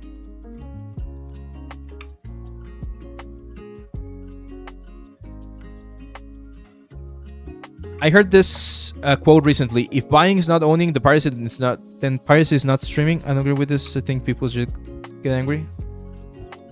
Yeah, I've heard a similar quote. Have you tried Retopoflow? How would you compare it to Topogun? It's definitely good. They released a new version, Retopoflow 4, not too long ago, and it's a good one. It's a good one. It's a good option. What about an average commission price if it's just a peer-to-peer transaction, like just somebody you personally know? So in those cases, I have a sort of like a napkin math that I use. It's like, okay, how long is it going to take me? How much do I want to earn from this? Am I available right now? Like, do I have available time to work on this project? Because usually something that we tend to over or underestimate is how much mental time small projects might take, right? Because your client, they don't know that they're just like small client to you, right? Even if they are. So they expect to have the same treatment as a big corporation or a big client. So how do you evaluate whether or not you should dedicate a specific amount of time to someone, right? So first of all, one of my rule of thumbs is I don't work with family. I don't like working with family because it can be very tricky to make sure that they are happy with the result. And if I do, I let them know, hey, this is how much it costs. Like, I can't go lower than this. If you still think this is too much, I'm just going to refer you to someone else that might charge cheaper, but of course, quality might be different. You know, that's where things start sort of like changing a little bit. It's a tricky situation, I'm not going to lie. And you get better at this. Like, the more you do this, you get better at this. Hi, Profe. Last time I asked you about getting a job into anything, so it seems I'll be working as a video editor for advertising in my city. Hey, that's nice. In Spanish, we say agarrar la pala para empezar. Yep. And to be honest, it has nothing to do with 3D, but I do know video editing since 13 years old. I've never respected. Yeah, right now, man, like with how the industry is, anything you can get, that it's going to be a good option, to be honest. Even if you start as a 3D editor, then you can keep doing 3D on the side, right? On your free time. Keep working on your skills, keep working on your portfolio, keep looking for jobs 3D related. And if you see a good opportunity that allows you to make the switch, go for it. Where am I from? I'm from Mexico. Would you recommend working for free to start freelance at first, or will it bite you in the back? Oh, that's a good question, Secret Talks. So, if you have a strong support network, let's say you're young, let's say you're, I don't know, like under 22 years old, and you're still living with your parents, they can afford to pay for your rent and for your food and for your internet and all that kind of stuff. If you can afford to be in an internship, even if it's free internship, or if they can, or if you can take a free opportunity, I would.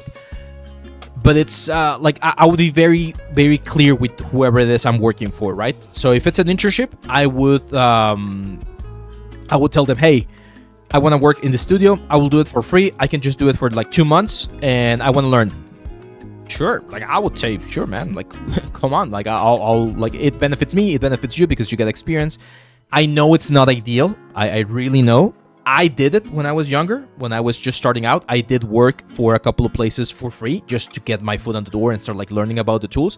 But I had that support structure, right? Like my parents were able to sort of like pay for me to work for free, which I know, again, it's not ideal. I know it's an opportunity that not everyone gets. But if you can, it's going to be valuable. And there's going to be a lot of like boomers, right? Like old boomers that are going to say, yeah, you should do that. Like, it's not ideal, but it's definitely an option, right? It's going to open up some doors for you, but don't let yourself be abused because there might be people who will want to take advantage of that and ask you to do like extreme amount of work and work that you know they're being paid for and you're not really getting anything. That's when I would be like, hey, I've already been here for a couple of months. I enjoy the opportunity, and I now need to know if there's a spot for me here at the studio. And usually, if you've proven yourself, there might be an opening for you and they might actually start paying you, right? If not, that's a good moment to say, hey, well, thank you for the opportunity. I think I'm going to move somewhere else because I can't continue to be working at this amount or doing this amount of work for completely free. Ideally, you should always be like remunerated for the work that you do. But I understand that that's not always possible. So that's it, guys. I'm gonna stop it right here. I think we did a good stuff. We almost 3 hours here of stream, and we're able to move forward quite a bit here with the character. So let's see, where is it? Where's my stuff? Like my Maya is already like bugging out here, unfortunately. I'm not saying the rest of my elements, but they should be here. So I'll just keep working on this, and hopefully next week we're gonna be able to what's the word? Next week, we're going to be able to start doing a little bit of texturing. Maybe, oh no, actually, next week we have portfolio review. So if you guys want to show me or send your portfolio, we're going to be showcasing it here on the channel, on the live stream. And we're going to be taking a look at everything. And then next week, it's the review of the contest. So you guys have still 2 more weeks. 2 more weeks for the contest. You still have a chance to participate. It's going to be tough, right? 2 weeks, but hey, you can still do it. So yeah, that's pretty much it. What time is it in Mexico right now? It's about to be midday. So it's 11:54 a.m. So yeah, that's pretty much it, my friends. Thank you very much. I will be sharing more stuff, of course, on the channel. Make sure to, Make sure to share, like, subscribe, follow us. I know there's still a couple of questions. Okay, let me answer some more questions before we finish for today. So, is there any way to change navigation settings in Topogun? I have to drag too many times to view the working area. There should be an option. I think if you go to Edit and then Preferences. Yeah, Navigation Model, you can change. There's Industry Standard 1 and Industry Standard 2. So, I think that's the only option that we have. You might want to check those out. Can you guide me on how to make hair similar to fur but using planes? My computer's too weak to do it with Action on Maya. Hair cards. I have a video. Just look fur and hair cards. You might want, if you're using Maya, you might want to use a plugin called GS Scriptals to make that a little bit easier for you. So yeah, that's pretty much it, my friends. Thank you very much, everyone, and I'll be seeing you very soon. Don't forget, my friends, always learning, always improving. I'll see you back on the next one. Have a great weekend, my friends. Bye bye.